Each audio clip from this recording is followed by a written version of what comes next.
안녕하세요. 클라우드 테크놀로지 센터의 이민정 매니저입니다. 이번 세션에서는 리인벤트에서 발표된 AWS 데이터 처리 서비스 관련 내용을 종합하여 공유드리고자 합니다. 세부 내용으로는 먼저 AWS 데이터 처리 서비스를 간단히 소개하고, 두 번째로 서버리스 서비스에서 높은 동시성 요구사항을 최적화하는 방법에 대해 설명드리겠습니다. 세 번째로 실제 성능 최적화 사례와 마지막으로 AWS 데이터 처리 서비스의 주요 업데이트 사항들에 대해 공유드리겠습니다. 가장 먼저 대표적인 서버리스 데이터 처리 서비스들에 대해 간단히 설명드리겠습니다. 첫 번째로 소개할 서비스는 AWS 글루입니다. 글루는 서버리스 데이터 통합 서비스로서 인프라를 신경 쓸 필요 없이 대규모 ETL 작업을 손쉽게 구성할 수 있는 서비스입니다. 글루의 핵심 요소로 데이터 카탈로그, ETL 잡, 인터랙티브 세션 등이 있는데요. 글루 데이터 카탈로그는 테이블 정의, 스키마, 데이터 저장 위치, 파티션 정보 등을 저장하는 메타데이터 저장소이며, 다양한 데이터 소스의 메타데이터를 한 곳에서 관리할 수 있는 중앙 저장소 역할을 합니다. 글루의 핵심 기능인 ETL 작업을 구성할 때 비주얼 ETL과 스크립트를 이용한 방식 모두를 지원합니다. 비주얼 ETL을 사용하면 스파크 코드를 직접 작성하지 않고도 그래픽 인터페이스를 통해 ETL 작업을 손쉽게 구성하실 수 있습니다. 또한 글루는 인터랙티브 세션을 통해 ETL 코드를 주피터 노트북과 같은 인터랙티브 환경에서 즉시 실행하고 결과를 바로 확인할 수 있는 기능을 제공합니다. 다음 서버리스 서비스는 AWS의 대표적인 쿼리 서비스인 아마존 아테나입니다. 아테나는 안시 SQL을 사용하여 아마존 S3에 저장된 데이터를 손쉽게 분석할 수 있도록 해주는 인터랙티브 쿼리 서비스입니다. 글루 데이터 카탈로그와의 통합을 지원해서 아마존 S3에 저장된 데이터에 대한 스키마와 메타데이터를 저장하고 이를 중앙에서 관리할 수 있습니다. 분산 쿼리 엔진인 트리노와 프레스토를 기반으로 하여 사용자 입장에서 더욱 효율적이고 확장 가능한 쿼리 환경을 제공합니다. 해당 엔진을 통해 CSV, JSON, 파케 등 다양한 데이터 포맷을 지원하고 윈도우 함수, 조인, 배열 등 복잡한 쿼리를 처리할 수 있습니다. 다음으로 데이터 처리 서비스에서 높은 동시성 처리 요구사항을 어떻게 최적화할 수 있는지에 대해 공유드리겠습니다. 아테나는 앞서 말씀드렸듯이 서버리스 서비스이며 리소스 할당량을 미리 설정하지 않고도 쿼리 작업을 수행하실 수 있습니다. 멀티테넌트 환경으로 이루어져서 사용자들이 같은 리소스를 공유함으로써 성능과 비용 측면에서 더욱 효율적으로 활용할 수 있는 서비스입니다. 쿼리를 실행하면 아테나에서 자체적으로 쿼리 성능을 높이기 위해 용량 풀을 조절합니다. 그러나 앞서 설명한 특성들로 인해 대량의 쿼리를 실행할 때 대기열에 걸리는 경우가 있는데요. 실제로는 계정 단위 쿼리 할당량이 있고 계정 내에서 이를 두고 경쟁을 하게 되기 때문입니다. 이러한 점을 해결하기 위해 아테나에서는 컴퓨팅 리소스 세트를 프로비저닝 할 수 있는 기능을 제공합니다. 아테나에서 캐파시티 레저베이션 기능을 사용하면 높은 동시성 수요를 충족할 만큼 DPU를 프로비저닝해서 지연 시간과 대기열 없이 쿼리 작업을 수행할 수 있습니다. 워크로드에 따라 필요한 DPU 수가 다를 수 있는데요. 아테나에서 기본적으로 제공하는 클라우드와치 매트릭을 모니터링하여 워크로드를 분석 후 수치를 조정할 수도 있고, 공식 문서에서 동시성에 따라 필요한 DPU 수의 기준을 제공하고 있으므로 수치를 조정하는 데 도움을 받으실 수 있습니다. 또한 워크로드별로 작업 그룹을 분리해서 용량을 할당할 수 있습니다. 할당된 작업 그룹에서 실행된 쿼리는 프로비저닝한 용량을 기반으로 실행됩니다. 이를 통해 비즈니스 요구사항에 따라 용량을 조정해서 쿼리를 유연하게 실행할 수 있는 환경을 제공합니다. 글루의 경우 최대 동시성을 조정할 수 있는 기능을 제공하는데요. 글루는 계정 단위, 잡 단위에서 최대 동시성 할당량을 갖고 있어서 높은 동시성을 요구하는 작업의 경우 할당량에 영향을 받을 수 있고 직접 동시성을 관리해줘야 하는 번거로움이 있을 수 있습니다. 이를 해결하기 위해 글루에서는 잡, 런, 큐잉 기능을 제공합니다. 이 기능을 설정하면 동시성을 초과했을 때 오류로 인해 바로 잡이 실패하던 기존과 달리 즉시 실행할 수 없는 잡은 실패 대신 대기열에 추가되고 실행을 할 수 있는 환경이 되면 잡을 재시도하게 됩니다. 해당 기능을 통해 동시성을 별도로 관리할 필요가 없으며 높은 동시성으로 인해 발생할 수 있는 잡 실패에 대해 수동으로 재시도할 필요가 없습니다. 여기까지 서버리스 데이터 처리 서비스들의 높은 동시성 처리 요구사항을 최적화할 수 있는 기능들을 소개해드렸습니다. 다음으로는 리인벤트에서 소개된 성능 최적화 사례에 대해 공유드리겠습니다.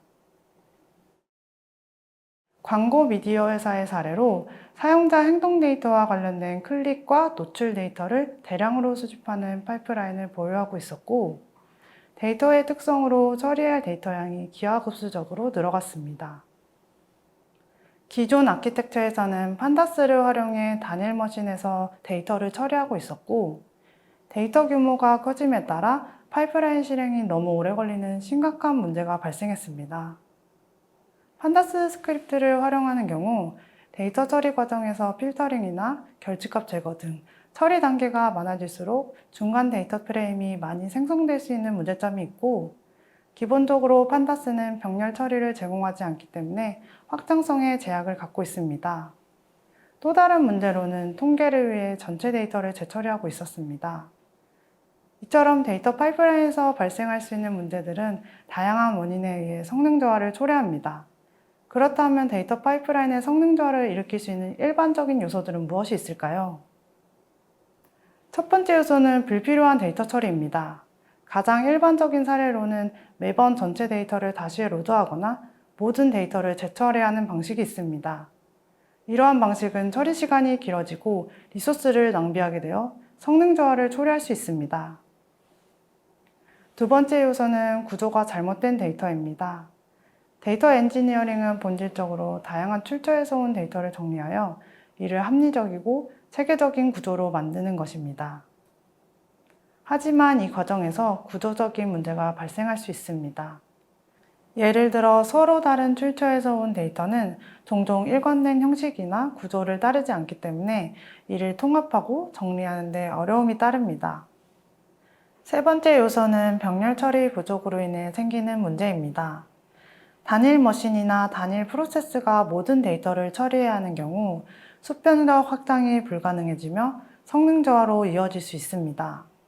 이러한 문제점들을 정확하게 인식하고 제약 조건과 데이터의 실제 요구사항을 명확히 파악한 후 상황에 맞는 최적화된 파이프라인을 구성하는 것이 중요합니다.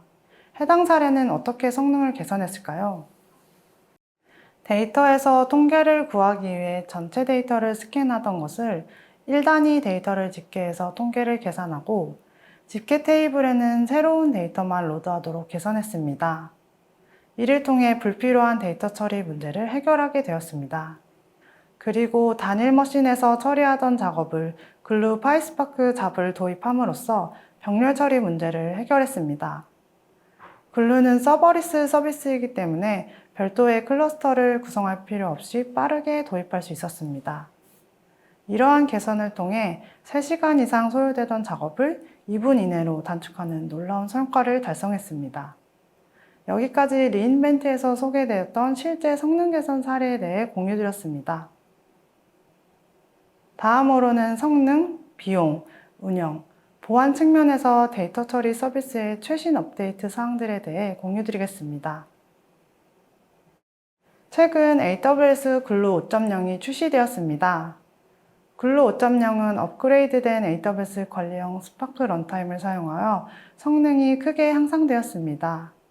오픈소스 스파크보다 3.9배 빠른 속도를 제공해서 글루 4.0 대비 32%더 빠르고 비용은 22% 절감할 수 있게 되었습니다. EMR 또한 AWS 관리형 스파크 엔진을 사용하여 동일한 성능 개선을 제공합니다. 이로 인해 데이터 처리 성능과 비용 효율성을 동시에 개선할 수 있게 되었습니다. 트리노는 대규모 데이터셋을 빠르고 효율적으로 처리할 수 있는 분산 SQL 쿼리 엔진이며 앞서 설명드렸듯이 아테나의 쿼리 엔진으로 활용되고 있는데요. 해당 엔진도 오픈소스 버전보다 2.7배 더 높은 성능을 제공해서 대화형 분석 워크로드를 훨씬 더 빠르고 효율적으로 처리할 수 있게 되었습니다. 마찬가지로 EMR에서도 동일한 성능 개선을 제공합니다. 이번에 소개할 업데이트 사항은 매니지드 스케일링과 관련된 내용입니다. EMR에서는 이미 오토 스케일링 기능을 제공하고 있는데요. 이번 개선을 통해 스케일 다운 속도가 더욱 빨라졌습니다. 이를 통해 최대 60%까지 컴퓨팅 비용 절감 효과를 체감하실 수 있습니다.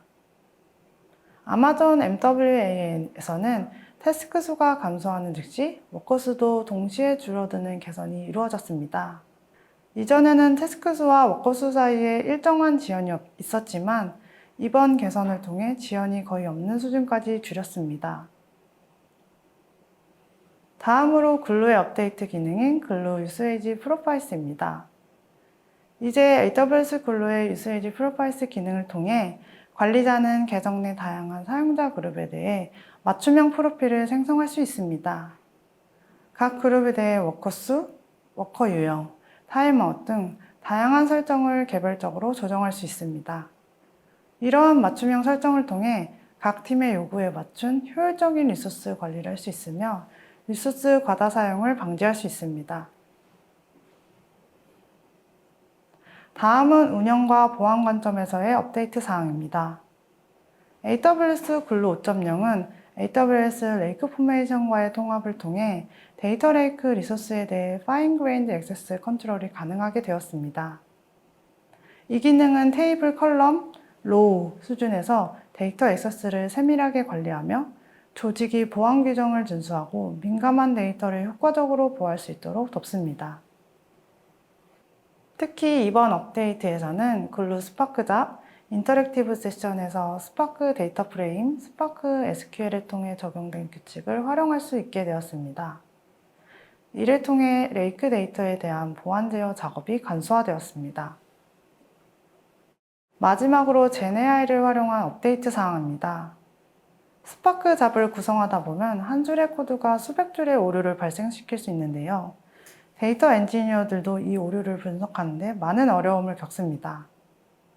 이번 업데이트에서는 GenAI를 통한 코드 생성에서 더 나아가 잡이 실패 시 근본 원인을 분석하는 기능을 제공합니다. 잡과 관련된 메타데이터, 매트릭, 로그를 분석하여 실패 원인을 분석해주고 문제 해결을 위한 권장사항을 제공해줍니다.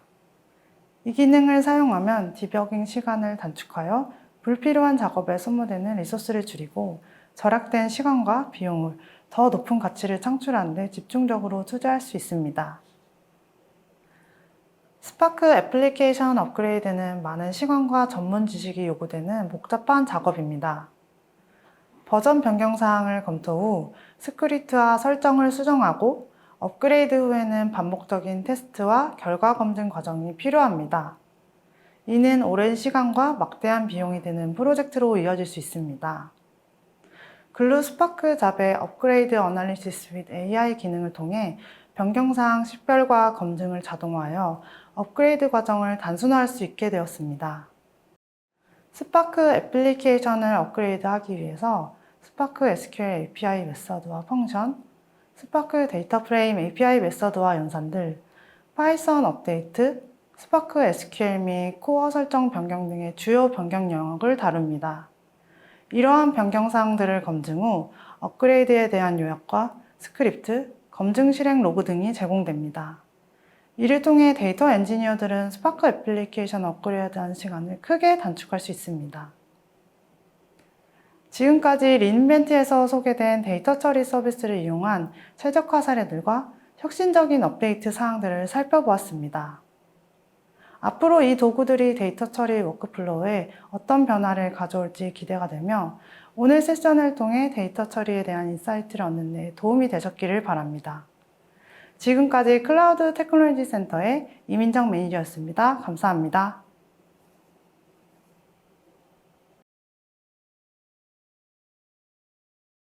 안녕하세요. 카오스 엔지니어링, 신뢰성 있는 애플리케이션 운영을 위한 아키텍처라는 주제로 발표를 진행하게 된 메가존 클라우드 테크놀로지 센터 AWS SA 이성원입니다.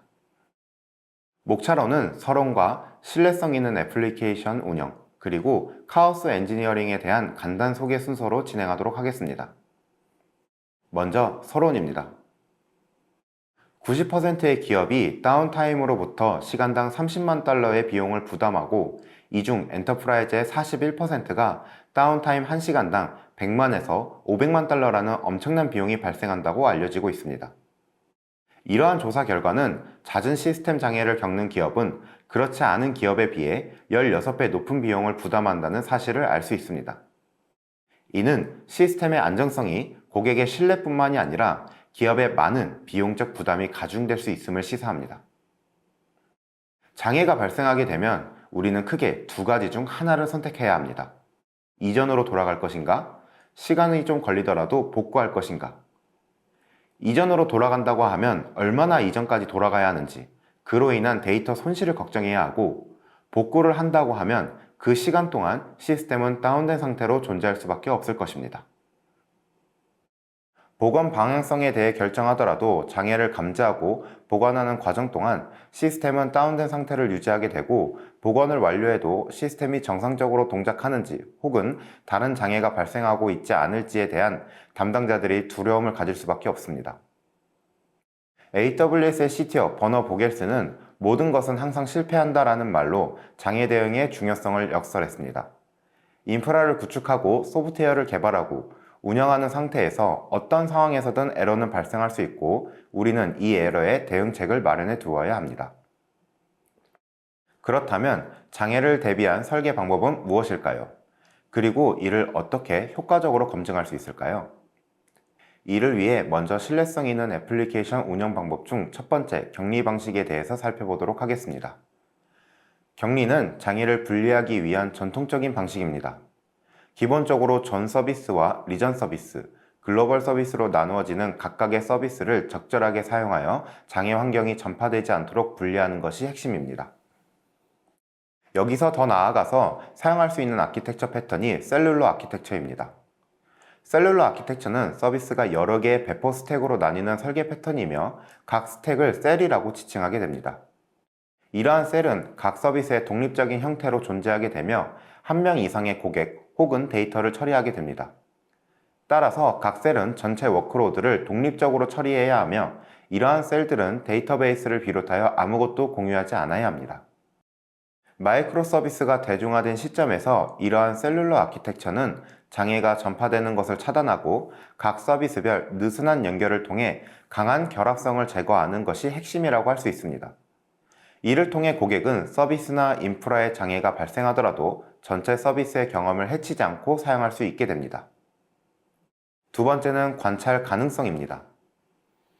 혹시 회색 장애에 대해서 들어본 적이 있으신가요? 예를 들어 한번 살펴보겠습니다. 여기 하나의 시스템이 있습니다. 이 시스템의 핵심 비즈니스 로직은 세 개의 애플리케이션에 의해 의존한다고 가정하겠습니다. 운영자는 이러한 의존적 관계의 애플리케이션 상태를 체크하기 위해서 각 애플리케이션의 지형 상태를 장애 탐지기로 전달하여 평균 인계값이 60ms 값을 초과하면 알림을 발생하도록 되어 있습니다. 여기서 앱 1의 지연 시간이 70ms로 40% 증가한다고 가정하겠습니다. 앱 2와 앱 3의 지연 시간은 변한 게 없기 때문에 정상적으로 처리되고 있으나 앱 1의 지연 시간 증가로 인해서 일부 사용자에게 서비스 품질이 떨어지고 있는 상황입니다. 하지만 이런 상황에서 평균 지연 시간은 59.66ms로 임계치를 넘지 않았기 때문에 시스템 모니터링에서는 정상으로 표기됩니다. 시스템 장애를 네 가지로 분류했을 때 시스템이 정상 상태에서 시스템이 일부가 비정상적이지만 모니터링 시스템에서는 문제를 감지하지 못하는 것이 회색 장애입니다. 추가적으로 시스템에 실제로 장애가 발생했지만 다른 시스템이나 중간 장치가 문제를 가리고 있어 사용자에게 아직 영향이 가지 않은 것을 은폐된 장애, 시스템에 장애가 발생했고 모니터링에서도 이를 감지하여 사용자 경험에 문제가 발생한 경우를 탐지된 장애라고 분류합니다. 우리가 장애를 미리 감지하고 이를 대처하기 위해서는 도입한 모니터링 시스템이 실제로 모든 장애에 대해서 명확하게 탐지되지 않을 수 있기 때문에 시스템에 대한 세밀한 모니터링과 관찰 가능성을 높여야 합니다. 실제 장애로 인해 사용자의 경험이 떨어지기 전 단계인 회색 장애와 은폐된 장애에 대비하기 위해 신뢰성 있는 구축 방법을 통해 설계해야 하며 이를 검증하기 위해 카오스 엔지니어링 기법을 사용해야 합니다. 실제 예제를 한번 살펴보겠습니다. 본 아키텍처는 AWS의 멀티-AG를 사용하여 3개의 가용 영역에 배포된 오토 스케일링 설정이 되어 있는 EC2 인스턴스를 확인할 수 있습니다. 잘 리소스가 격리되어 있는 환경에서 AG1에서 AG2 간의 네트워크 장애가 발생합니다. 이로 인해 AG1에 있는 EC2 인스턴스는 아마존 오로라 데이터베이스에 접속에 실패하게 되는데 이 경우 각 서비스는 비정상 상태를 감지할 수 있을까요? 먼저 EC2는 시스템 및 인스턴스 상태 확인을 계속 통과하기 때문에 정상으로 간주됩니다. 오토 스케일링은 가용 영역에 발생한 영향을 감지하지 못하고 라우트 53과 NLB는 헬스 체커에서 단순하게 상태 코드만 확인하기 때문에 정상으로 간주됩니다. 마지막으로 RDS 역시 AG2에 존재하고 있기 때문에 클러스터 상태가 양호하다고 판단합니다.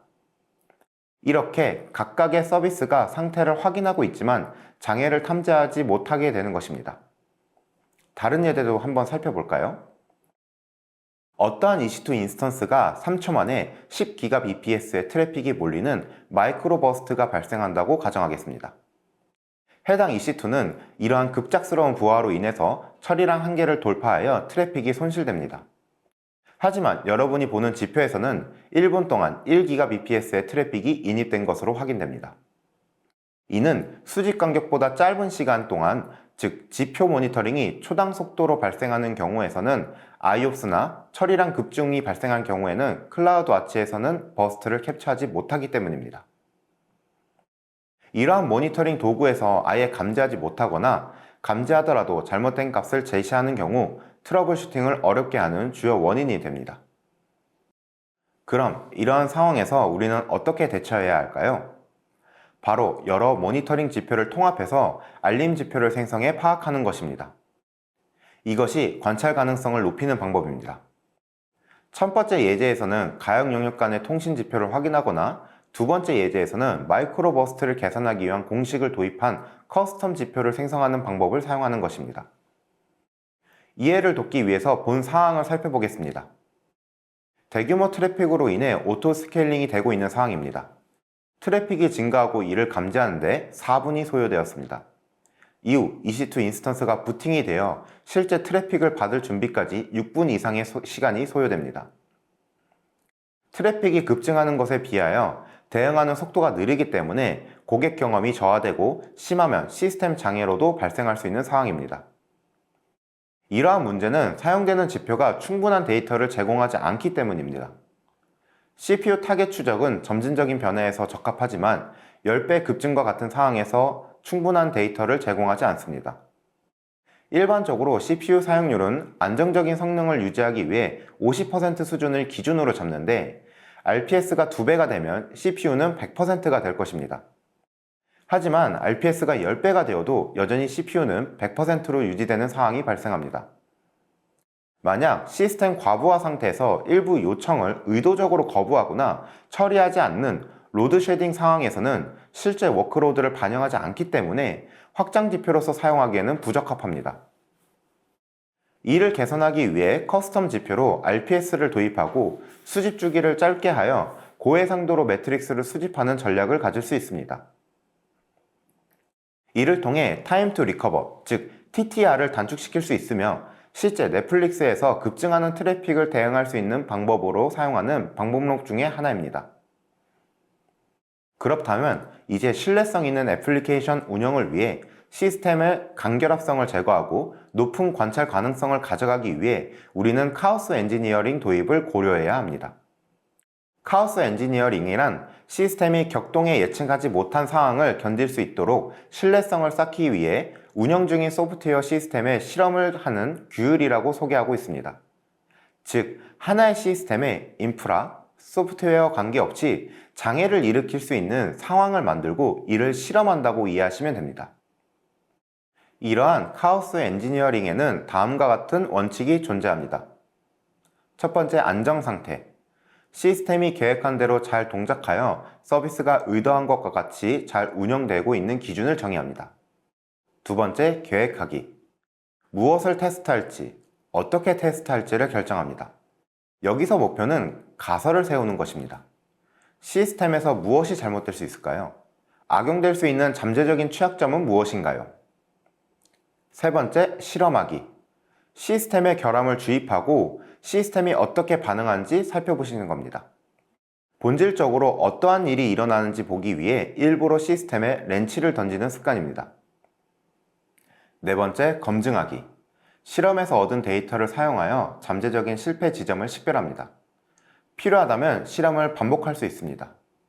마지막으로 개선하기. 문제를 발견하면 실험을 종료하여 문제를 완화하는 데 집중할 수 있습니다.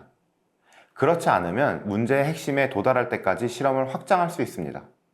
이러한 카오스 엔지니어링 원칙에 따라 설계하고 실험해야 하지만 신뢰성 있게 시스템을 평가할 수 있습니다. 카오스 엔지니어링 기법은 단순함과 동시에 놀라울 정도로 시스템을 테스트합니다. 의도적으로 지연을 발생시켜 해당 지연이 시스템을 중단으로 확장되거나 리소스를 의도적으로 제한, 고갈시키거나 트래픽을 차단하여 장애 전파가 발생하고 리트라이 스톰이 발생하지 않는지를 확인하는 상황입니다. 또한 코드 레벨에서 보안 취약점들을 검사하여 공격할 수도 있습니다. 즉, 시스템을 고장낼 수 있다면 어떠한 방법도 상관없으나 그러한 상황에서도 시스템은 항상 안정 상태를 유지해야 합니다.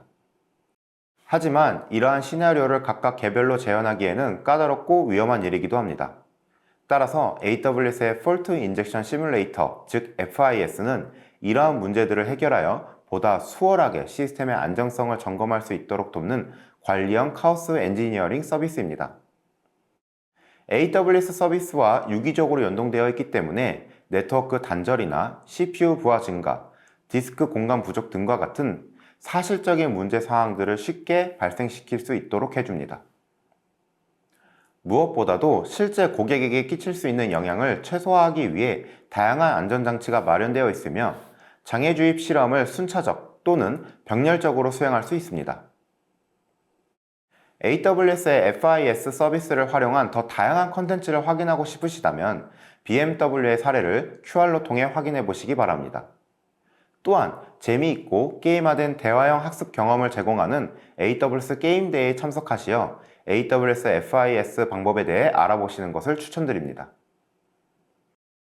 신뢰성 있는 애플리케이션을 운영하는 것과 이를 검증하기 위한 카오스 엔지니어링 기법은 단시간에 진행될 수는 없습니다. 끊임없이 분석하고 이를 확인하고 좋지 않은 파이프라인이 갖춰진 상태에서 지속적으로 평가해야 하며 이번 세션이 여러분들에게 인사이트를 얻는 데 있어 도움이 되었으면 좋겠습니다. 그럼 발표를 마치겠습니다. 지금까지 발표를 진행한 메가준 클라우드 테크놀로지 센터 AWS SA 이성원입니다. 청취해 주셔서 감사합니다.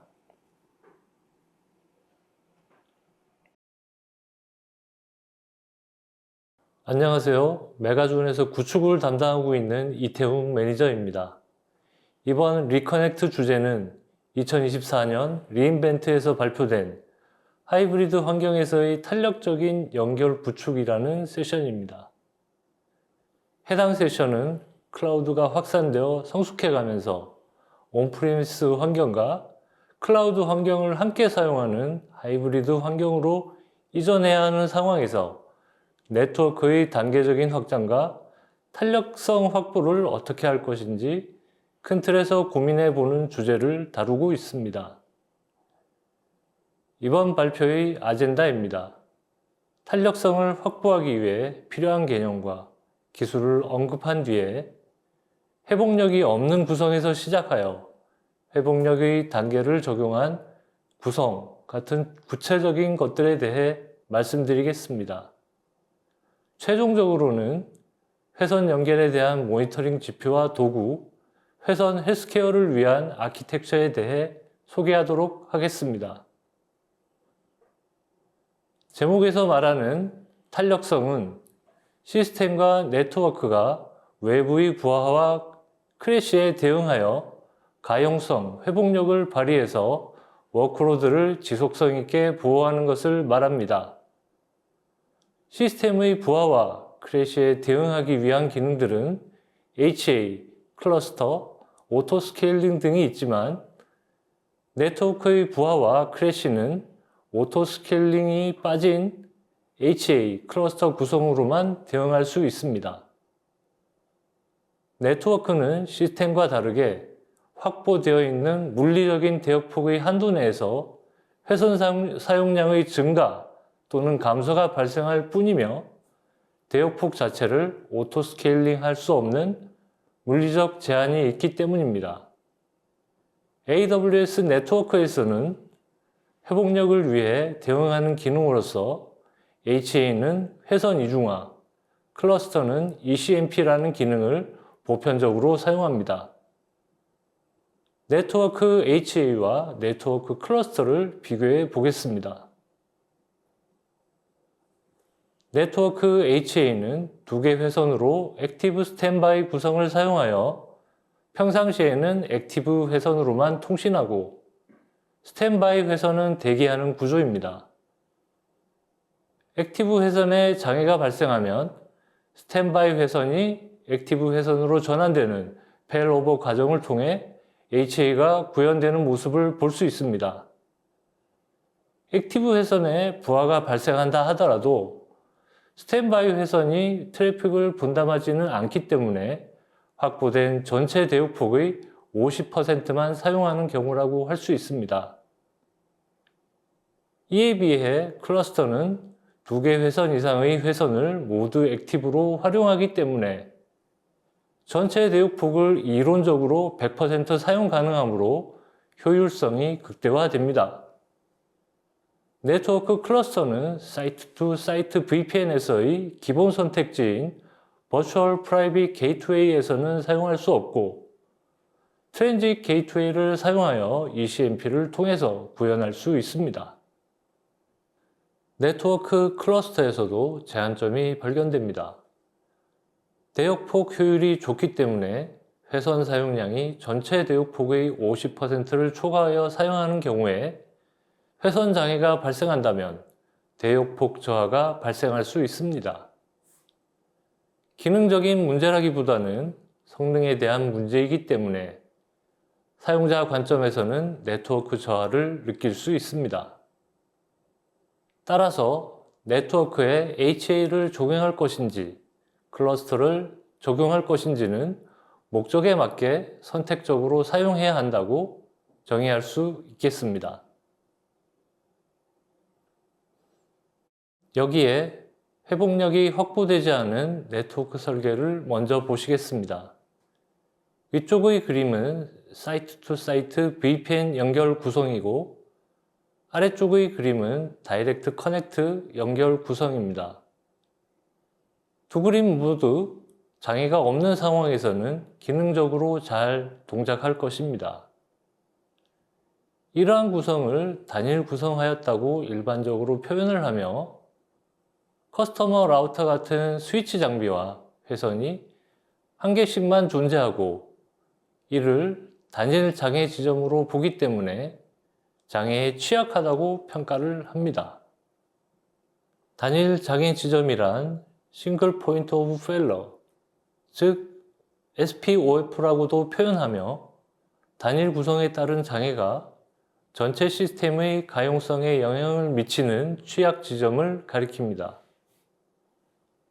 회선과 장비 모두 단일 구성인 걸 보실 수 있고 그중 하나만 장애가 생겨도 모든 통신이 불가능한 상황이 발생하기 때문에 사용자가 이중화해야 하는 지점 모두를 SPOF라고 할 수 있습니다. 사이트-투-사이트 VPN 구성의 경우 VPN 터널링 옵션을 설정해서 한 개 터널이 다운되는 경우에도 다른 터널로 자동 라우팅 되도록 할 수 있습니다. VPN은 가상의 회선을 연결한 것에 불과하고 실제로는 구간과 구간 연결로 이루어진 인터넷 연결이기 때문에 한 개의 터널에 문제가 생기는 즉시 다른 터널을 통해 정상적인 통신을 수행할 수 있습니다. 버추얼 프라이빗 게이트웨이와 커스터머 게이트웨이만으로도 터널링 구성이 가능하고 이를 통해 저비용으로 최소한의 HA를 구성했다고 볼 수 있겠습니다. 사이트-투-사이트 VPN 연결은 최대 2개의 터널까지 생성이 가능하며 각 터널은 최대 1.25GBps의 최대 처리량을 지원합니다. 그렇다면 터널이 2개니까 최대 처리량이 1.25 곱하기 2가 될 수 있지 않겠느냐는 질문을 하실 수 있습니다. 지금 구성에서처럼 VPN에 연결된 버추얼 프라이빗 게이트웨이는 최대 집계 처리량이 1.25GBps로 한정되고 2개 터널이 모두 액티브로 동작하는 ECMP 구성을 지원하지 않기 때문에 더 높은 처리량을 달성하기 위해서는 트랜짓 게이트웨이를 사용하셔야 합니다. 트랜짓 게이트웨이를 연동하고 VPN 한 개 회선을 더 추가한 구성이 되었습니다. 온프레미스 측 네트워크에 있는 고객 라우터도 이중화해서 한층 더 안정적인 구조를 갖추고 있습니다. 4개 터널씩 하나로 묶는 ECMP 구성을 하면 1.25 곱하기 4가 될 수 있겠느냐는 질문을 하실 것 같습니다. 만약 고객 측 라우터가 한 대이고 ECMP를 지원한다면 가능할 수 있습니다. 그런데 인터넷으로 연결되는 사이트-투-사이트 VPN임을 감안하면 터널당 최대 처리량 한도보다는 VPN 연결 자체가 갖는 대역폭에 더 영향을 받게 되므로 5GBps 달성은 어려울 겁니다. 구성도에서는 장비 이중화를 위한 고객 측 라우터가 2대로 분리되어 있기 때문에 회선은 액티브와 스탠바이로 나뉘어지게 됩니다. 평상시에는 액티브 회선으로만 통신을 하게 되고 스탠바이 회선으로는 통신하지 않을 것입니다. 회복력이 없는 다이렉트 커넥트로 잠깐 돌아왔습니다. 이 경우에는 단일 장애 지점의 회복력을 확보하기 위해 어떤 것이 필요할까요? 오른쪽의 온프레미스 네트워크의 고객 측 라우터가 데이터 커넥트 로케이션에 있는 고객 측 라우터와 연결되는 전용 회선 구간이 있습니다. 여기에 구비된 한 개 회선과 2개 장비가 SP5F로 보입니다. 가장 비용 효율적으로 생각해 본다면 두 번째 회선을 VPN으로 추가하는 것입니다. 다이렉트 커넥트와 사이트-투-사이트 VPN이 혼용된 아키텍처입니다. 평상시에는 다이렉트 커넥트를 통해 대역폭을 보장받을 수 있고 다이렉트 커넥트의 장애 시 사이트-투-사이트 VPN으로 페일오버 되는 구조입니다. 다이렉트 커넥트를 사용하던 환경에서 장애 발생 시에는 사이트-투-사이트 VPN으로 전환되기 때문에 대역폭 부하가 발생할 수 있을 것 같습니다. 장애 상황임을 감안해서 사용하는 한편 다이렉트 커넥트 연결의 복원에 집중해야 할 것 같습니다. 제 생각에는 이 경우가 HA와 대역폭을 보장받을 수 있는 현실적인 선택지가 아닐까 하는 생각이 듭니다. 사업이 더 확장되고 예산이 조금 더 확보된다면 고회복력을 가진 아키텍처를 구성할 수 있습니다. 다이렉트 커넥트 로케이션의 장비와 회선을 이중화하는 구조입니다. 다이렉트 커넥트 로케이션은 AWS가 전용 네트워크 연결을 제공하기 위해 설정한 물리적 데이터 센터를 의미합니다. 국내에는 키닉스 가산센터, U+ 평촌 메가센터, 디지털 리얼티 상암센터 이렇게 3곳이 있습니다. 3곳 중에 한 곳에서 장비를 이중화하고 회선도 이중화하고 온프레미스의 고객 라우터도 이중화되어 있는 모습을 보실 수 있습니다. 이렇게 이중화가 되었음에도 재해 방지 규정 준수에 대한 챌린지가 발생할 수 있습니다. 그렇기 때문에 다이렉트 커넥트 로케이션이나 온프레미스 데이터 센터에 대한 지리적 이중화에 대한 요구가 있을 수 있습니다. 이러한 재해 방지 규정 준수를 위해 다이렉트 커넥트 로케이션에 대한 이중화가 적용된 구조입니다.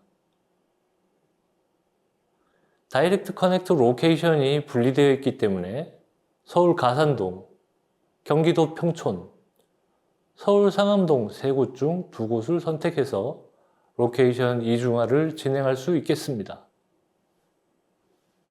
참고로 다이렉트 커넥트는 전용 회선 방식과 호스트 방식이 있는데 전용 회선 방식의 경우에는 다이렉트 커넥트 로케이션의 위치와 다이렉트 커넥트로 연결되어야 하는 온프레미스 데이터 센터의 위치 간의 거리에 따라 회선 비용이 달라진다는 점에 대해 유의하시기 바랍니다.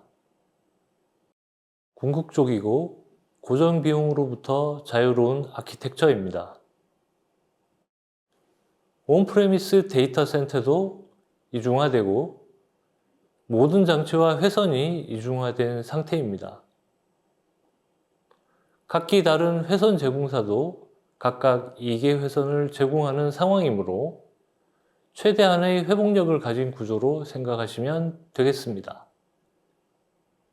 앞서 보여드렸던 다이렉트 커넥트의 단일 장애 지점은 장비 2곳과 회선 1곳으로 식별이 되었는데 결국 재해 방지 규정 준수에 따라서 지리적 이중화까지 해결하는 구조가 되었습니다. 온프레미스 데이터 센터도 이중화, 회선도 이중화되는 것에 더해서 장비까지 모두 이중화가 되었습니다. 여기까지가 회복력을 가지는 네트워크 구조의 최대치이고 다음에는 네트워크 구조를 어떤 방식으로 모니터링 할 것인지 알아보겠습니다. 이미 다이렉트 커넥트를 사용하시는 분들은 익숙하신 지표일 것으로 생각됩니다. 다이렉트 커넥트의 매체는 구리 재질의 UTP가 아니라 광섬유 재질의 파이버 케이블이기 때문에 빛의 세기를 표현하는 dBm, 데시벨 밀리와트라는 단위를 지표로 사용하고 있습니다. 커넥션 라이트 레벨 TX와 RX 두 개의 지표로 확인하실 수 있고 회선 대역폭에 따라 빛의 세기가 정상적인, 좋은 구간, 굿 레인지가 달라집니다. 1기가에서 10기가 bps 회선인 경우에는 반신과 수신의 세기가 동일하게 마이너스 14.4에서 2.5 데시벨 밀리와트가 되어야 좋은 세기의 빛을 출력한다고 볼 수 있습니다. 100기가와 400기가는 반신과 수신의 세기가 각각 달라지기 때문에 본 지표로 이상 알람을 구성하실 때에는 그 레인지의 숫자를 참고하시면 좋겠습니다. 지금까지 다이렉트 커넥트의 모니터링 매트릭스에 대해서 알아보았습니다. 이러한 회선과 네트워크 구간들을 어떤 식으로 정상 여부를 체크하실지 고민이 되실 것 같습니다. AWS 클라우드와치 신서틱 모니터는 네트워크 구간을 TCP, ICMP 기반으로 주기적으로 체크하고 가시화하고 네트워크 지표 기반으로 모니터링 할 수 있게 해주는 도구입니다. 신서틱 카나리와는 달리 네트워크 기반으로만 체크하고 결과를 수집하여 가시화해 주기 때문에 네트워크 전문 엔지니어가 쉽게 접근할 수 있습니다. 먼저 AWS 클라우드와치 신서틱 모니터의 특징과 매트릭스에 대해 말씀드리겠습니다. 신서틱 모니터는 네트워크 소스로서 VPC 내 서브넷을 선택하기만 하면 되기 때문에 체크를 위한 인스턴스나 람다를 가동할 필요가 없는 것이 장점입니다. 신서틱 모니터가 네트워크 체크를 위해 사용하는 프로토콜은 TCP, ICMP이며 IP 버전 4, IP 버전 6를 모두 지원합니다. 사용할 수 있는 패킷 사이즈는 56부터 8500바이트까지 가능합니다. 각 프로브들은 서브넷당 2개의 EANI를 생성한 후 각 EANI당 5PPS의 속도로 패킷을 발송하여 체크합니다. 프로브부터 발생하는 세 가지의 매트릭스가 있는데 네트워크 헬스 인디케이터라는 지표는 다이렉트 커넥트로의 통신이 정상적인 경우에만 의미가 있기 때문에 모니터링 시에 이 점 참고하시면 좋겠습니다. 신서틱 모니터를 설정하는 화면 예시입니다. 네트워크 소스에 해당하는 서브넷과 대상이 되는 IP와 프로토콜을 선택하시고 서브넷마다 프로브가 생성되도록 선택하시면 정상적인 네트워크 구성이라면 이러한 화면을 얻으실 수 있습니다. 초기 구성 이후에 프로브들을 추가하고 삭제할 수 있으니 부담 없이 사용해 보시길 추천드립니다. 프로브를 활용한 신서틱 모니터의 아키텍처입니다. 프로브가 생성되면 소스 서브넷, 목적지 IP, IP 버전 4나 버전 6의 여부, 프로토콜, 패킷 사이즈를 조합해서 헬스 체크용 패킷을 발송합니다. 각 모니터에 구성된 프로브들은 서브넷마다 2개의 ENI를 통해 대상의 상태를 확인합니다. VPC의 서버넷에서 온프레미스의 대상까지 엔드-투-엔드 구간의 통신 구간 상태를 모두 체크할 수 있는 구조입니다.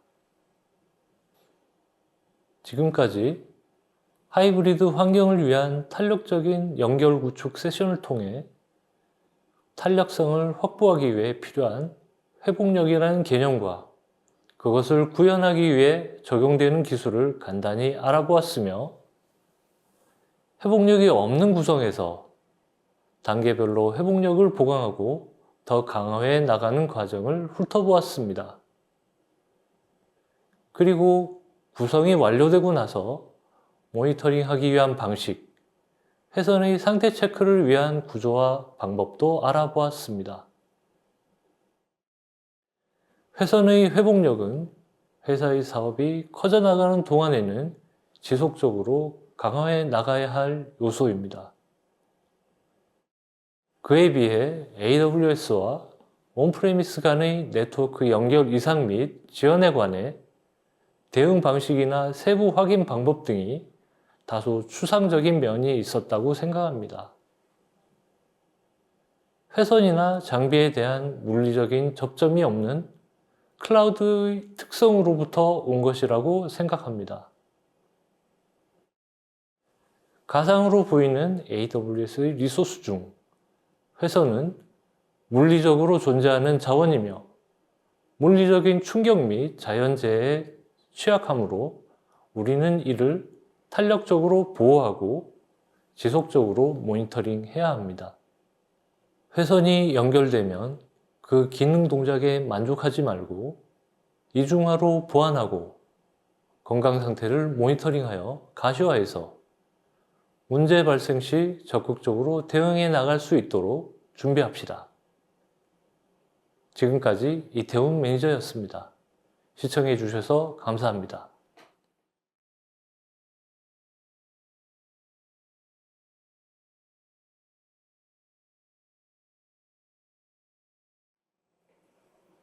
안녕하세요. AI 데이터 애널리틱스 센터의 정지원입니다. 이번 세션에서는 AWS에서 제공하는 생성형 AI 서비스인 아마존 베드락과 툴 유즈 및 에이전트의 개념에 대해 알아보겠습니다. 이번 세션의 아젠다입니다.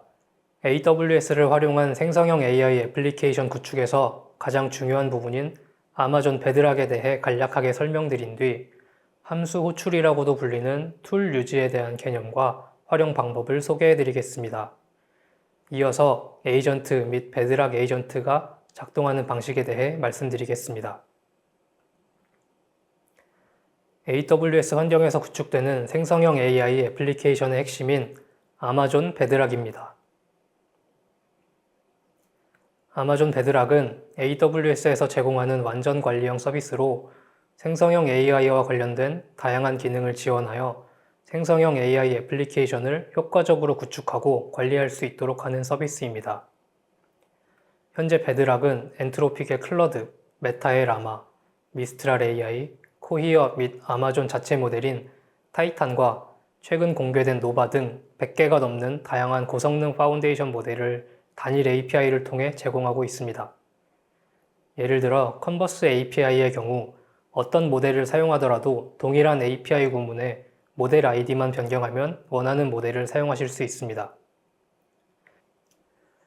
베드락은 다양한 모델 외에도 생성형 AI 애플리케이션 구축을 지원하기 위해 다양한 기능을 함께 제공하고 있습니다. 핵심 기능 중 하나는 지식 기반입니다. 지식 기반은 모델에 학습되지 않은 데이터나 특정 전문 분야의 정보를 활용하여 답변을 생성할 수 있도록 검색 증강 생성 과정에서 활용되는 기능입니다. 벡터 스토어 역할을 수행하여 벡터 임베딩된 데이터를 저장하고 관리합니다. 대규모 데이터에 대한 효율적인 검색 API를 통해 관련 정보를 빠르게 탐색하고 안전하게 파운데이션 모델과 연결하여 답변을 생성할 수 있도록 합니다. 두 번째로 가드레일입니다. 베드락 가드레일은 생성형 AI 애플리케이션이 책임감 있고 신뢰할 수 있는 응답을 할 수 있도록 동작을 제한하는 기능입니다. 편향적이거나 유해하거나 기타 부적절한 형태의 콘텐츠를 자동으로 차단하는 콘텐츠 필터링 기능을 지원하며 특정 주제나 정보에 대한 제약 규칙을 설정하여 통제할 수도 있습니다. 세 번째로 이번 세션의 핵심 주제 중 하나인 에이전트입니다. 에이전트는 특정 목적을 달성하기 위한 복잡한 작업을 사전 정의하여 자동화합니다. 이를 통해 전체 워크플로우를 간소화할 수 있으며 애플리케이션 개발 시간 역시 단축합니다. 다음으로 생성형 AI 애플리케이션에서 활용할 수 있는 방법 중 함수 호출에 대해 알아보겠습니다.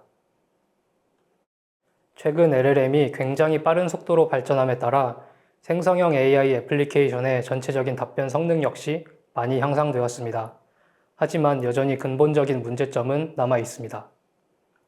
LLM은 사전에 학습된 내용을 토대로 응답하기 때문에 기존에 학습된 내용의 양과 질에 따라 올바른 답을 생성하지 못하거나 의도에 맞는 응답이지만 충분한 퀄리티를 갖추지 못할 수 있습니다. 이러한 문제점을 해결하기 위해 검색 증강 생성이 도입되었습니다. 사용자 질의를 기반으로 관련 내용을 검색하여 모델에게 정보를 제공함으로써 학습된 내용과 현실의 차이를 보강하고자 하였습니다. 검색 증강 생성을 통해 LLM의 근본적인 문제가 어느 정도 보완된 것은 사실이지만 완벽하게 해결된 것은 아닙니다. 검색 증강 생성을 활용하기 위해서는 벡터 스토어에 활용하고자 하는 데이터를 미리 적재해야 할 필요성이 있고 이에 따른 사전 준비 과정 때문에 여전히 실시간 데이터를 활용한 응답은 불가능에 가까운 수준입니다. 이러한 단점을 보완하여 실시간 데이터를 활용한 응답을 위해 등장한 방법론이 함수 호출입니다. 함수 호출은 모델 외부의 툴이라고 부르는 사용자 정의 함수를 정의하고 이를 사용하여 모델이 실시간 데이터를 활용할 수 있도록 하는 방법입니다. 사용자 요청을 처리하는 데 필요한 함수를 모델을 통해 추론하고 이 함수의 실행 결과를 다시 모델에게 제공하는 방식으로 작동합니다. 이 방법을 통해 기존에는 모델이 응답할 수 없던 형태의 질의에 훨씬 효율적인 형태로 대응 가능합니다. 이해를 돕기 위해 함수 호출이 동작하는 방식을 간단한 예시와 함께 그림을 통해 확인해 보겠습니다. 사용자는 서울의 현재 날씨와 그에 맞는 옷차림이 궁금합니다. 우선 사용자는 모델에 질의를 합니다. 이때 애플리케이션에서는 모델이 사용할 수 있는 함수의 이름과 설명을 함께 전달합니다. 함수의 설명에는 이 함수가 무슨 기능을 하는 함수인지, 함수를 실행하기 위해 필요한 매개 변수는 무엇인지 등이 포함됩니다. 둘째, 모델은 사용자 질의를 확인하고 전달받은 함수 목록 중 답변에 필요한 데이터를 얻을 수 있는 함수의 이름과 필요한 매개 변수를 반환합니다. 셋째, 애플리케이션에서는 모델이 반환한 함수 이름과 매개 변수를 토대로 실제 함수를 실행하여 API를 호출합니다. 넷째, 호출된 API는 전달된 매개 변수를 통해 결과값을 반환합니다.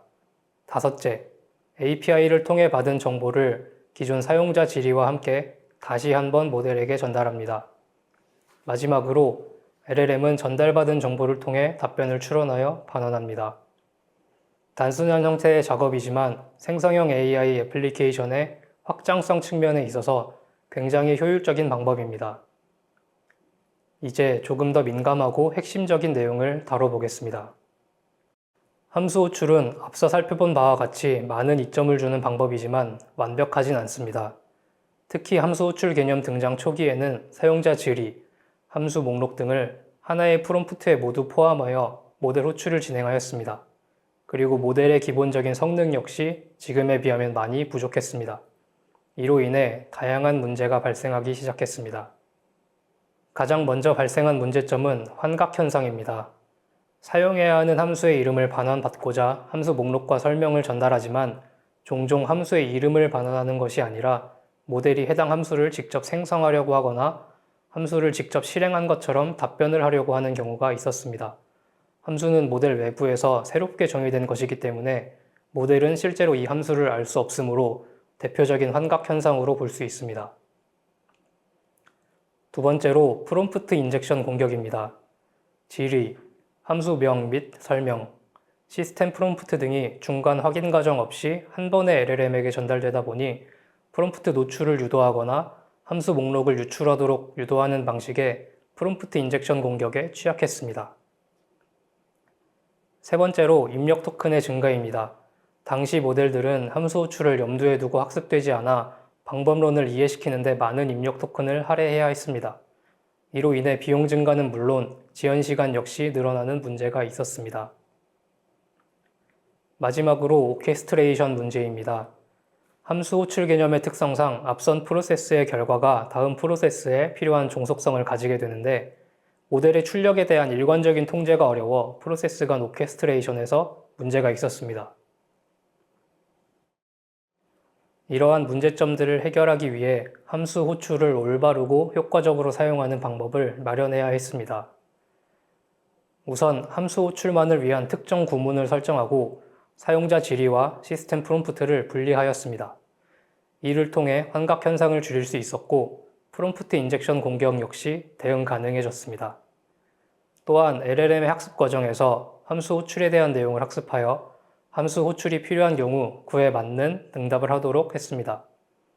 이를 통해 함수를 활용하도록 하기 위한 별도의 설명이 필요하지 않아 입력 토큰이 과도하게 많아지는 것을 방지할 수 있었습니다. 마지막으로 특정 스탑 토큰을 활용하여 일관된 응답 형식을 갖도록 해 전체 프로세스 오케스트레이션에서도 문제가 발생하지 않도록 하였습니다. 마지막으로 앞서 소개된 다양한 문제 해결 방법들이 적용된 함수 호출 예시를 확인해 보겠습니다.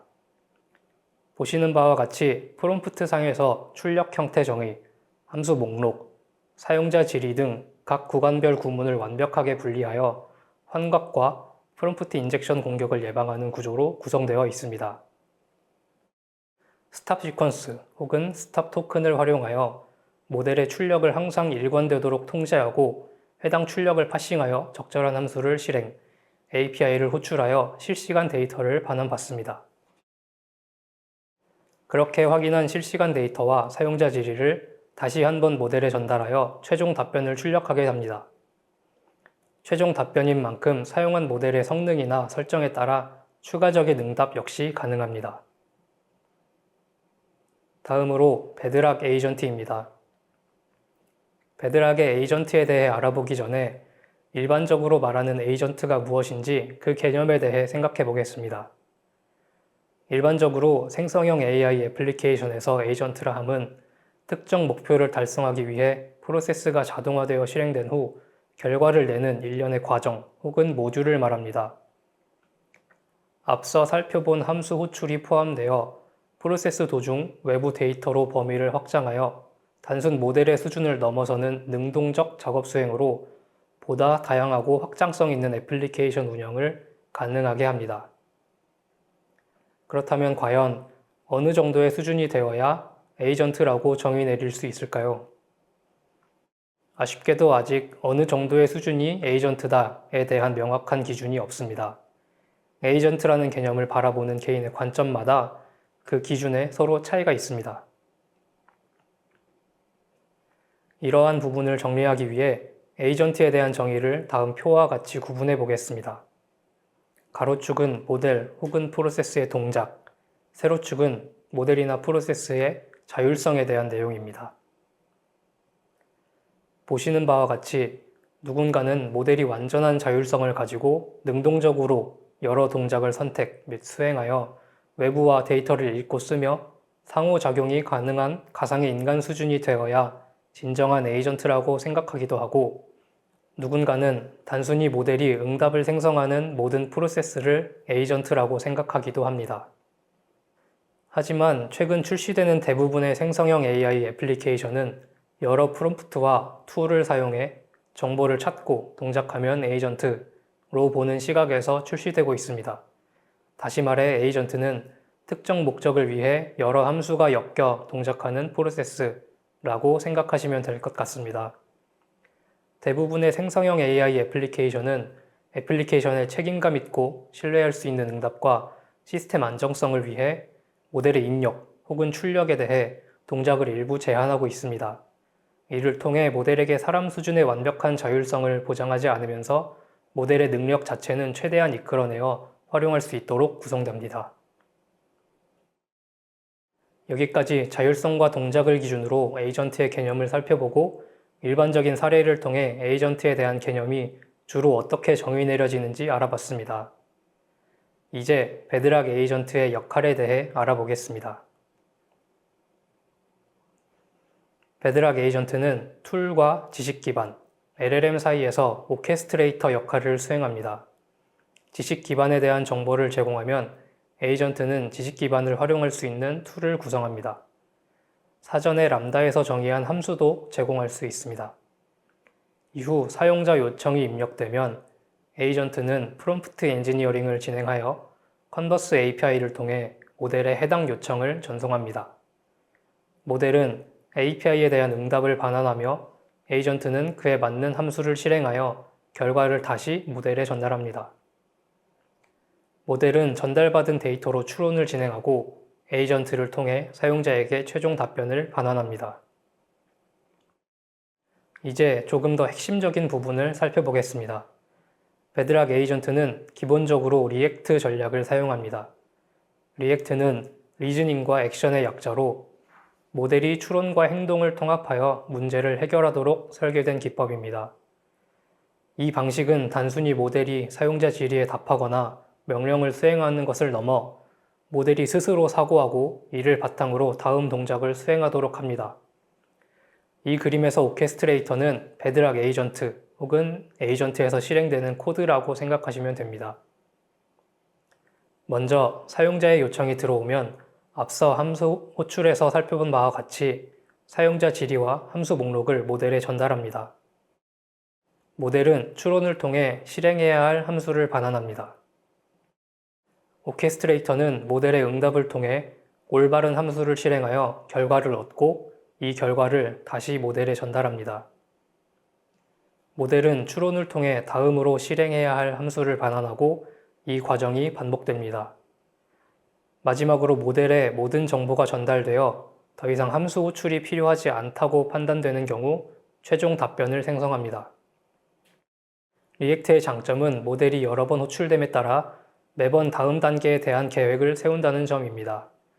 이를 통해 이전 단계에서 잘못된 추론으로 중간 과정을 빼먹는 등 문제가 있었다고 해도 이번 단계에서 다시 계획하여 올바른 프로세스가 진행되도록 할 수 있습니다. 회복성이 높다고 볼 수 있으며 덕분에 최종 결과에 대한 신뢰성과 정확도가 높아지는 효과가 있습니다.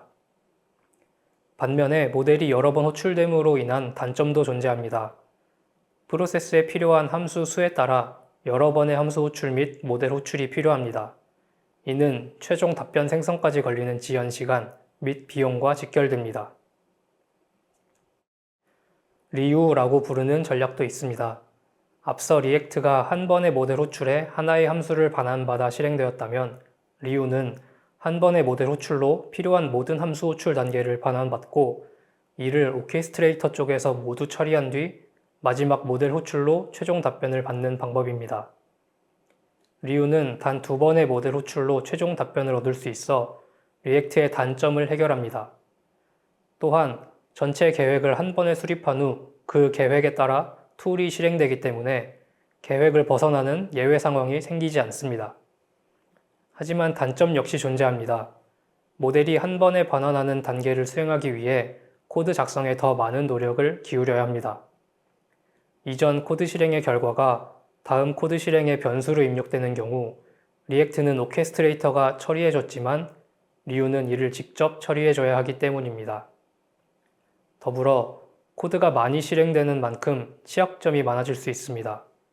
그리고 한 번의 모델 호출로 모든 단계를 올바르게 반환받아야 하기 때문에 여러 설명이 포함되는 등 프롬프트가 길어질 수밖에 없는데 이 경우 모델이 업그레이드되면 프롬프트 엔지니어링을 다시 해야 할 수도 있습니다. 에이전트의 동작 방식 중 리액트와 리유에 대해 알아봤습니다.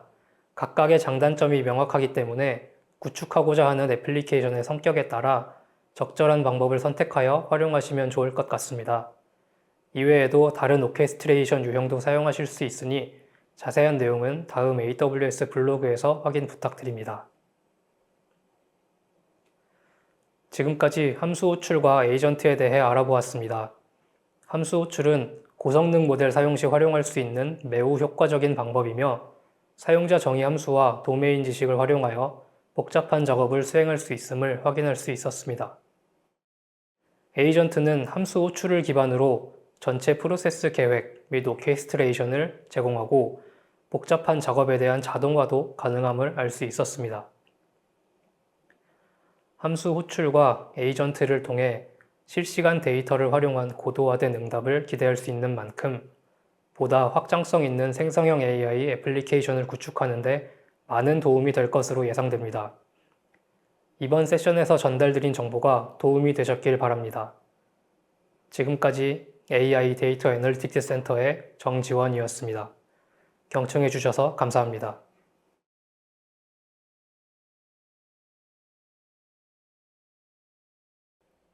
안녕하세요. 저는 메가존 클라우드 CTC에 소속되어 있는 정하훈이라고 합니다. 이번 시간에는 DDoS 공격이 무엇인지, 그 공격에 대응하기 위해 무엇을 할 수 있는지, 클라우드를 보호하는 AWS 서비스는 어떤 것들이 있는지 알아보겠습니다.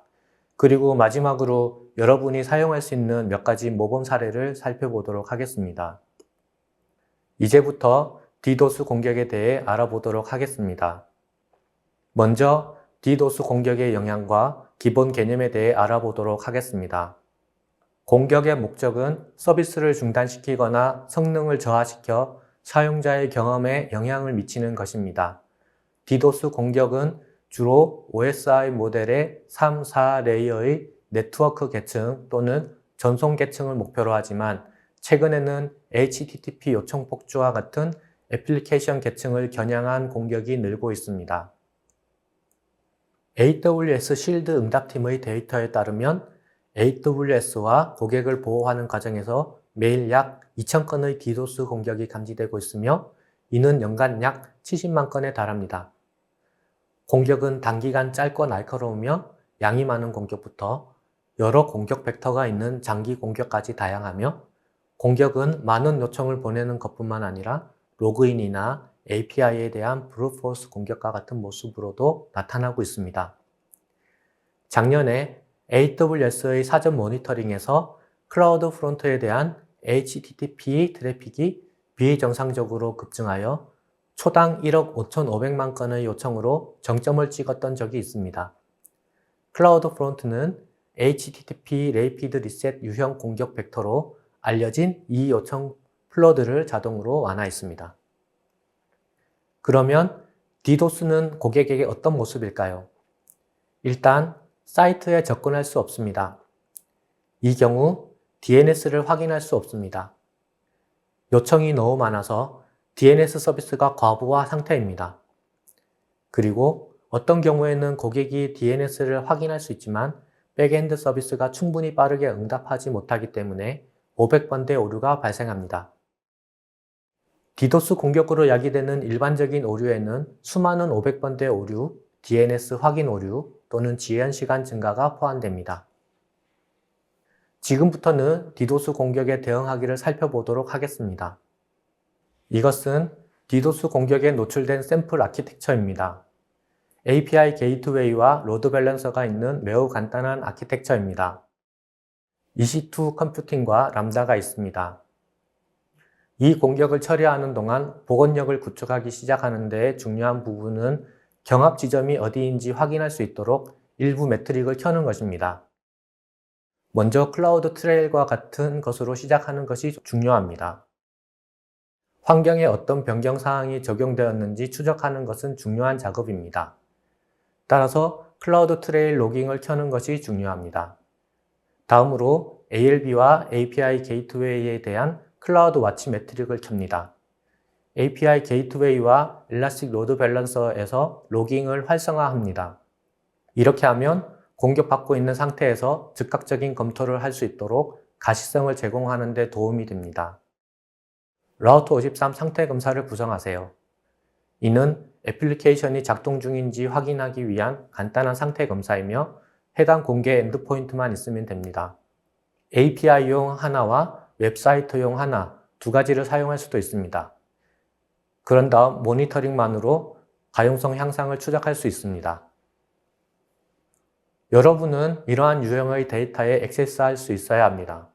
클라우드 와치 대시보드에서 매우 빠르게 구성하거나 콘솔에 접속하여 액세스할 수 있습니다. 여기서 몇 가지 중요한 부분을 언급하고 싶습니다. 특히 EC2 워크로드의 경우 두 가지 접근 방식이 있습니다. 어떠한 형태로든 확장이 필요합니다. 스케일업이든 스케일아웃이든 이를 위한 매뉴얼이 필요합니다.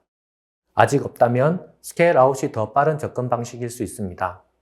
오토스케일링 그룹의 최대 크기를 늘리면 되기 때문입니다.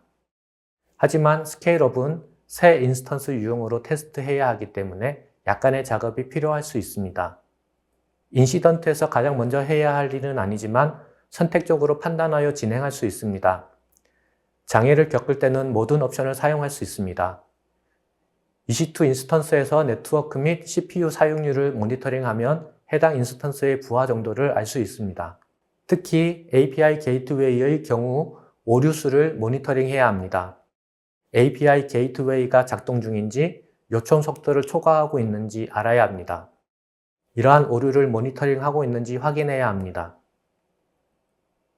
지금까지 진행되었다면 이제 공격에 대한 완화를 시작하겠습니다. 여러분은 몇 가지 조치를 취하실 겁니다. 매트릭을 보고 API 게이트웨이와 로드 밸런스에서 요청률이 높다는 것을 파악했을 겁니다. 그렇다면 이것이 단순한 볼륨 공격이고 요청 공격, 7계층 공격이라는 것을 알 수 있습니다. 하지만 DNS도 영향을 받습니다. 그래서 먼저 이를 해결하고 싶을 것이고 이에 여러분은 라우트 53을 추가할 수 있습니다. 라우트 53은 고가용성 DNS 서비스이며 대량의 DNS 트래픽을 흡수할 수 있습니다. 이것이 첫 번째 단계입니다.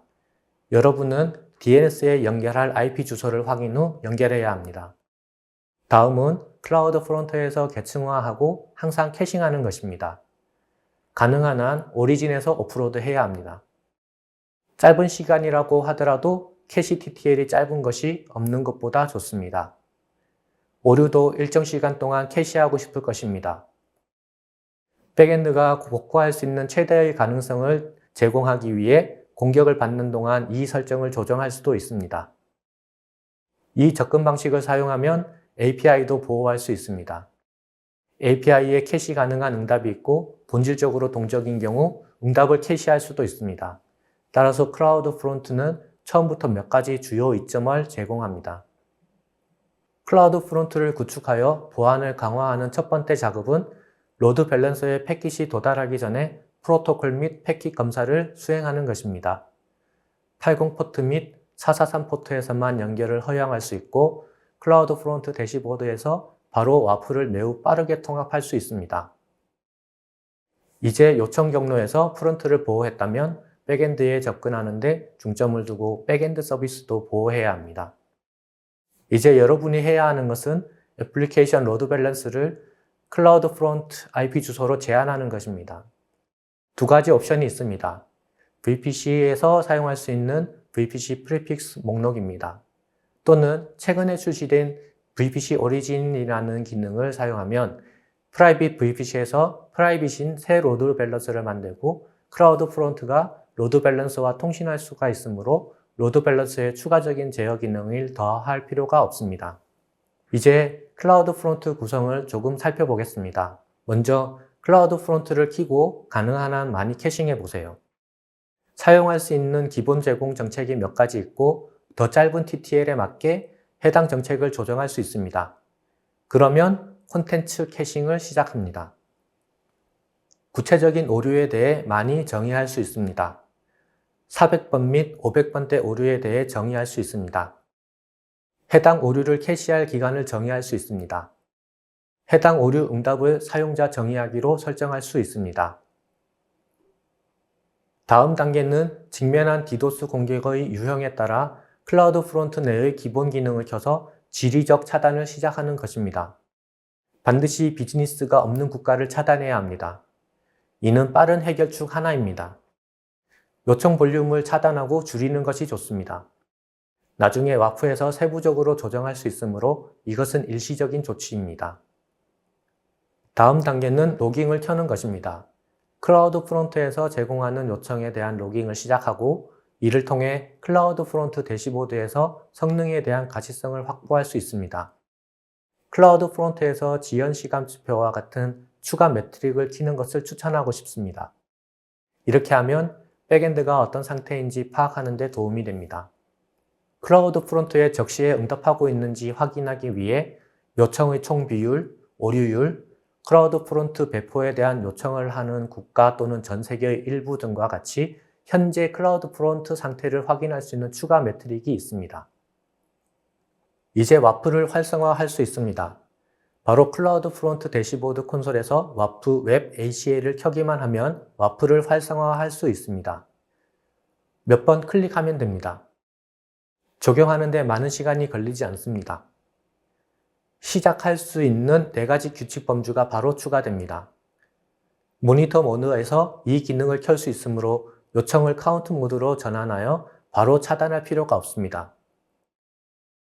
이러한 규칙을 지정하고 나중에 차단 모드로 전환할 수 있습니다. 여러분은 OWASP 탑10과 같은 OWASP 간행물을 기반으로 하는 핵심 규칙 세트로 보호하고 싶을 것입니다. IP 평판 목록과 익명 IP 평판 목록은 모두 아마존 위협 인텔리전스에서 파생된 것으로 이러한 규칙 세트는 알려진 악의적인 행위자가 제공하는 IP의 위험을 방지하는 데 도움이 될 수 있습니다. 알려진 VPN, TOE 노드, 익명 프록시 및 기타 호스팅 제공업체의 요청 액세스를 차단할 수도 있습니다.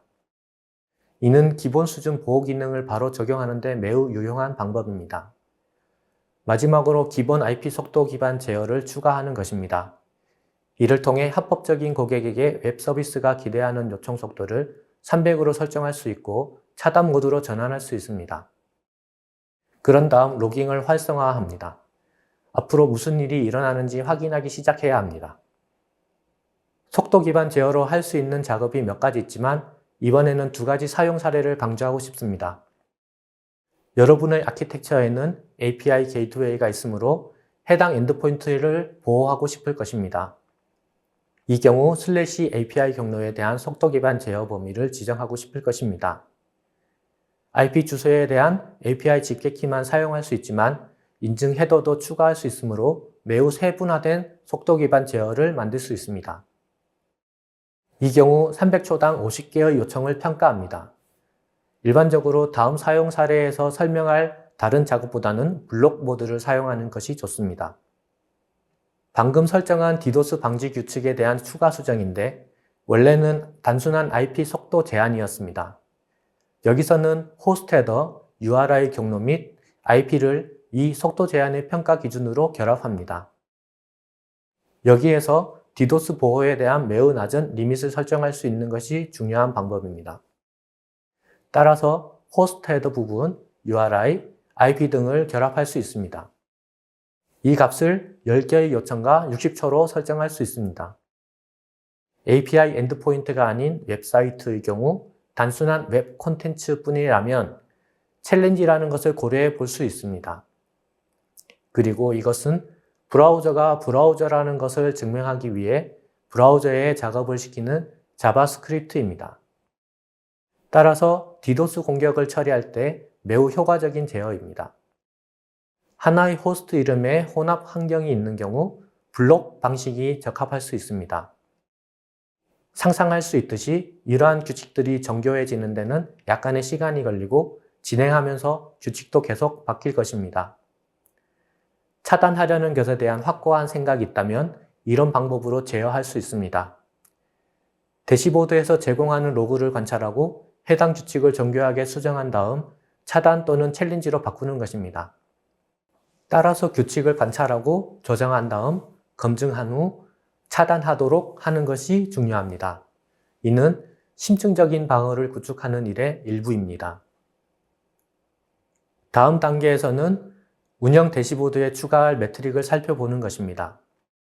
적용된 속도 기반 규칙으로 완화하기 시작하면서 어플리케이션 환경을 보호하기 시작했습니다. 올바른 챌린지와 요청 속도가 떨어지고 많은 불량 트래픽을 차단하고 있음을 확인하기 시작했습니다. 추가로 여러분은 대시보드에 올바른 매트릭이 있는지 확인하고 싶을 것입니다. 여기서 몇 가지 핵심 사항을 언급하고 싶습니다. 클라우드 프론트를 통한 요청에 대한 인계값이 더 높은 경우 적절한 사람에게 페이징을 했다는 경보를 발생시켜 무슨 일이 일어나고 있는지 알 수 있게 할 수 있습니다. 물론 팀의 가시성을 확보하고 WAF 매트릭도 살펴보려면 상태 점검 상태가 중요할 것입니다. 차단율이 높은 경우 지속적인 공격이 있음을 알 수 있습니다. 그럼 지금부터는 클라우드를 보호하여 디도스에 미리 대비할 수 있는 AWS 서비스들에 대해 알아보도록 하겠습니다. 클라우드를 보호하는 방법을 논의하기 전에 트래픽이 AWS로 들어오는 방식을 살펴보겠습니다. 왼쪽에는 POP와 트랜짓 센터가 있습니다. 가운데에는 엣지 서비스라고 부르는 서비스, 즉 클라우드 프론트, AWS 글로벌 엑셀러레이터, 로드 밸런싱이 있습니다. 클라우드 프론트의 경우 트래픽은 전 세계 수백 개 도시에 위치한 팝을 통해 유입됩니다. 이 지역 리소스의 경우 트래픽은 AWS 소유의 트랜짓 센터로 유입됩니다. 따라서 트래픽이 트랜짓 센터 또는 POP로 유입되면 엣지 서비스로 전달되고 엣지 서비스에서 트래픽이 지역 워크로드로 전달됩니다. AWS 실드 스탠다드는 여기의 트래픽에 맞춰 배치되어 트래픽을 분석하고 검사하는 서비스 세트입니다. 이는 AWS 시스템에서 디도스 방지의 첫 번째 계층을 형성하고 디도스 공격에 대한 첫 번째 방어 계층이 될 수 있도록 합니다. AWS 실드 스탠다드는 기본적으로 모든 AWS 고객에게 제공됩니다. 항상 켜져 있고 항상 실행 중이며 트래픽을 검사합니다. 이제 AWS 실드 스탠다드 서비스의 다양한 구성 요소가 무엇인지 어떻게 작동하고 어떻게 디도스를 방지하는지에 대해 좀 더 자세히 살펴보겠습니다. AWS 실드는 트래진 센터와 팝 내에 위치하여 트래픽을 검사합니다. 그러면 시스템에 들어오는 트래픽을 볼 때 무엇을 할까요? 먼저 상위 토커를 식별하고 지능형 속도 제한을 적용합니다. 이러한 속도 제한은 사용 가능한 컴퓨팅 용량, 사용 가능한 네트워크 리소스를 살펴보고 상위 토커에 속도 제한을 적용한다는 의미에서 리소스 인식이기도 합니다. 또한 알려진 위협으로부터 보호합니다. 그리고 의심스러운 트래픽, 예를 들어 의심스러운 UDP 포트에서 들어오는 트래픽을 식별합니다. 쉴드가 팝 인프라를 보호하는 방법을 좀 더 자세히 살펴보겠습니다. 예를 들어 보겠습니다. 신플러드는 매우 일반적인 네트워크 계층 디도스 공격 대상입니다. 신플러드에서 공격자는 클라이언트가 신을 보내고 서버가 에크를 보내고 클라이언트가 핸드쉐이크를 완료하고 연결을 완료하는 3방향 TCP 핸드쉐이크를 이용합니다. 신플러드에서 공격자는 이 TCP 핸드쉐이크를 손상시키고 요청을 완료하지 않고 수많은 신 요청을 보냅니다. 그래서 서버 측에서는 에크가 완료되기를 기다리는 동안 포트가 고갈될 수 있습니다. 따라서 쉴드는 네트워크의 가장 먼 엣지에 위치한 신 프록시를 통합하여 신 플러드가 끊임없이 우리 네트워크로 들어오지 않도록 직접 완화합니다. 또한 의심스러운 특성, UDP 소스 포트와 같은 다른 사항도 살펴봅니다. 그리고 공격자가 AWS 서비스를 사용하여 다른 곳에서 반사 공격을 수행함으로써 AWS 네트워크를 손상시키려는 경우도 있습니다. 쉴드는 이러한 특성을 살펴보고 엣지에 위치한 공격을 흡수합니다. 보더 네트워크에서 쉴드는 우리가 엣지 네트워크에서 본 모든 것을 수행하지만 그보다 조금 더 많은 작업을 수행합니다. 지역 및 보더 네트워크의 경우 신 공격을 흡수하기 위해 신 프록시를 적용하고 있습니다. 상위 토커와 송신자를 식별하고 의심스러운 트래픽을 정리하고 리소스 레벨 완화 조치 및 구성인식 완화 조치도 수행합니다. 예를 들어 지리적 차단 및 네트워크 ACL이 구성된 경우 해당 트래픽은 지역에 도달하기 전에 바로 엣지에서 필터링 됩니다. 또 다른 예로는 디도스 공격자가 열려있는 포트에서 지역점을 찾아 서버를 오버런 시켜 서비스가 실제로 수신하지 않는 포트로 트래픽을 보내는 경우가 있습니다. 따라서 쉴드가 하는 일은 글로벌 엑셀러레이터 구성을 보고 AGA가 수신하는 포트를 파악하는 것입니다. 그리고 AGA가 수신하지 않는 포트로 들어오는 트래픽을 발견하면 트래픽이 오버헤드 서비스에 도달하지 못하도록 합니다. 그래서 이런 식으로 상위 토커, 프로토콜 인식 완화, 리소스 인식 완화를 통해 쉴드는 네트워크로 들어오는 매우 많은 양의 3계층, 4계층 공격을 흡수합니다. 지금부터는 디도스 방지를 위한 모범 사례를 살펴보겠습니다. 여기서 제가 강조하고 싶은 것은 클라우드 프론트를 계층화하면 쉴드 스탠다드에 액세스할 수 있다는 것입니다. 따라서 쉴드 스탠다드는 클라우드 프론트에 내장되어 있으며 처음부터 이러한 이점을 얻을 수 있습니다. 이것이 아키텍처를 계층화하는 것이 매우 중요한 이유입니다.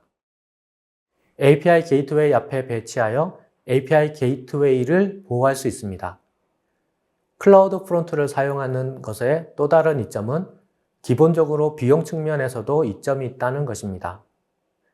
거기에는 무료 계층과 SSL 인증서도 무료입니다. 따라서 클라우드 프론트를 활용하는 것은 모범 사례에서 고려할 가치가 있는 것입니다. HTTP가 아닌 워크로드가 있는 경우 글로벌 엑셀러레이터 대신 클라우드 프론트를 사용하면 됩니다. 이런 방식으로 이 기술을 계층화하면 심층적인 방어를 구축하는 데 도움이 됩니다. 클라우드 프론트에 와플을 도입하면 속도 기반 제어를 적용하고 본질적으로 의심스러운 IP 주소를 블록하거나 챌린지할 수 있습니다. 따라서 리전에 가까워지기 전에 네트워크 엣지에서 해당 문제를 완화할 수 있습니다. 쉴드 어드밴스드를 사용하도록 선택할 수 있습니다. 이것은 선택사항입니다.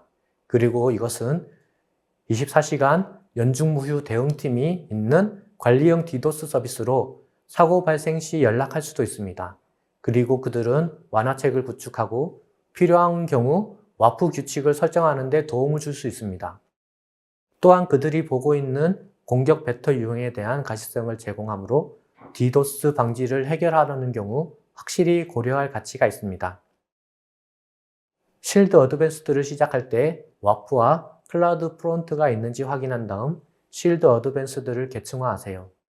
물론 심층적 방어에 대해 이야기할 때 파이어월 매니저, 시큐리티 허브 및 가드 듀티에 대해서도 언급합니다. 여기서는 파이어월 매니저에 대해서 말씀드리고 싶습니다. 쉴드 어드밴스드에 구독하면 패키지의 일부로 파이어월 매니저가 제공됩니다. 그 이유는 보호 범위를 확장할 수 있기 때문입니다. AWS 오르가나이제이션을 쉴드 어드밴스드에 구독할 수 있습니다. 규모에 맞게 와프 정책을 구축하고 보안 그룹을 설정하고 네트워크 ACL을 규모에 맞게 설정할 수 있습니다. 따라서 파이어월 매니저는 규모에 맞게 결과를 얻는 데 걸리는 시간을 줄이는 데 도움이 되는 요소입니다. 이상으로 디도스 공격으로부터의 보호 세션을 마치도록 하겠습니다. 지금까지 들어주셔서 감사합니다.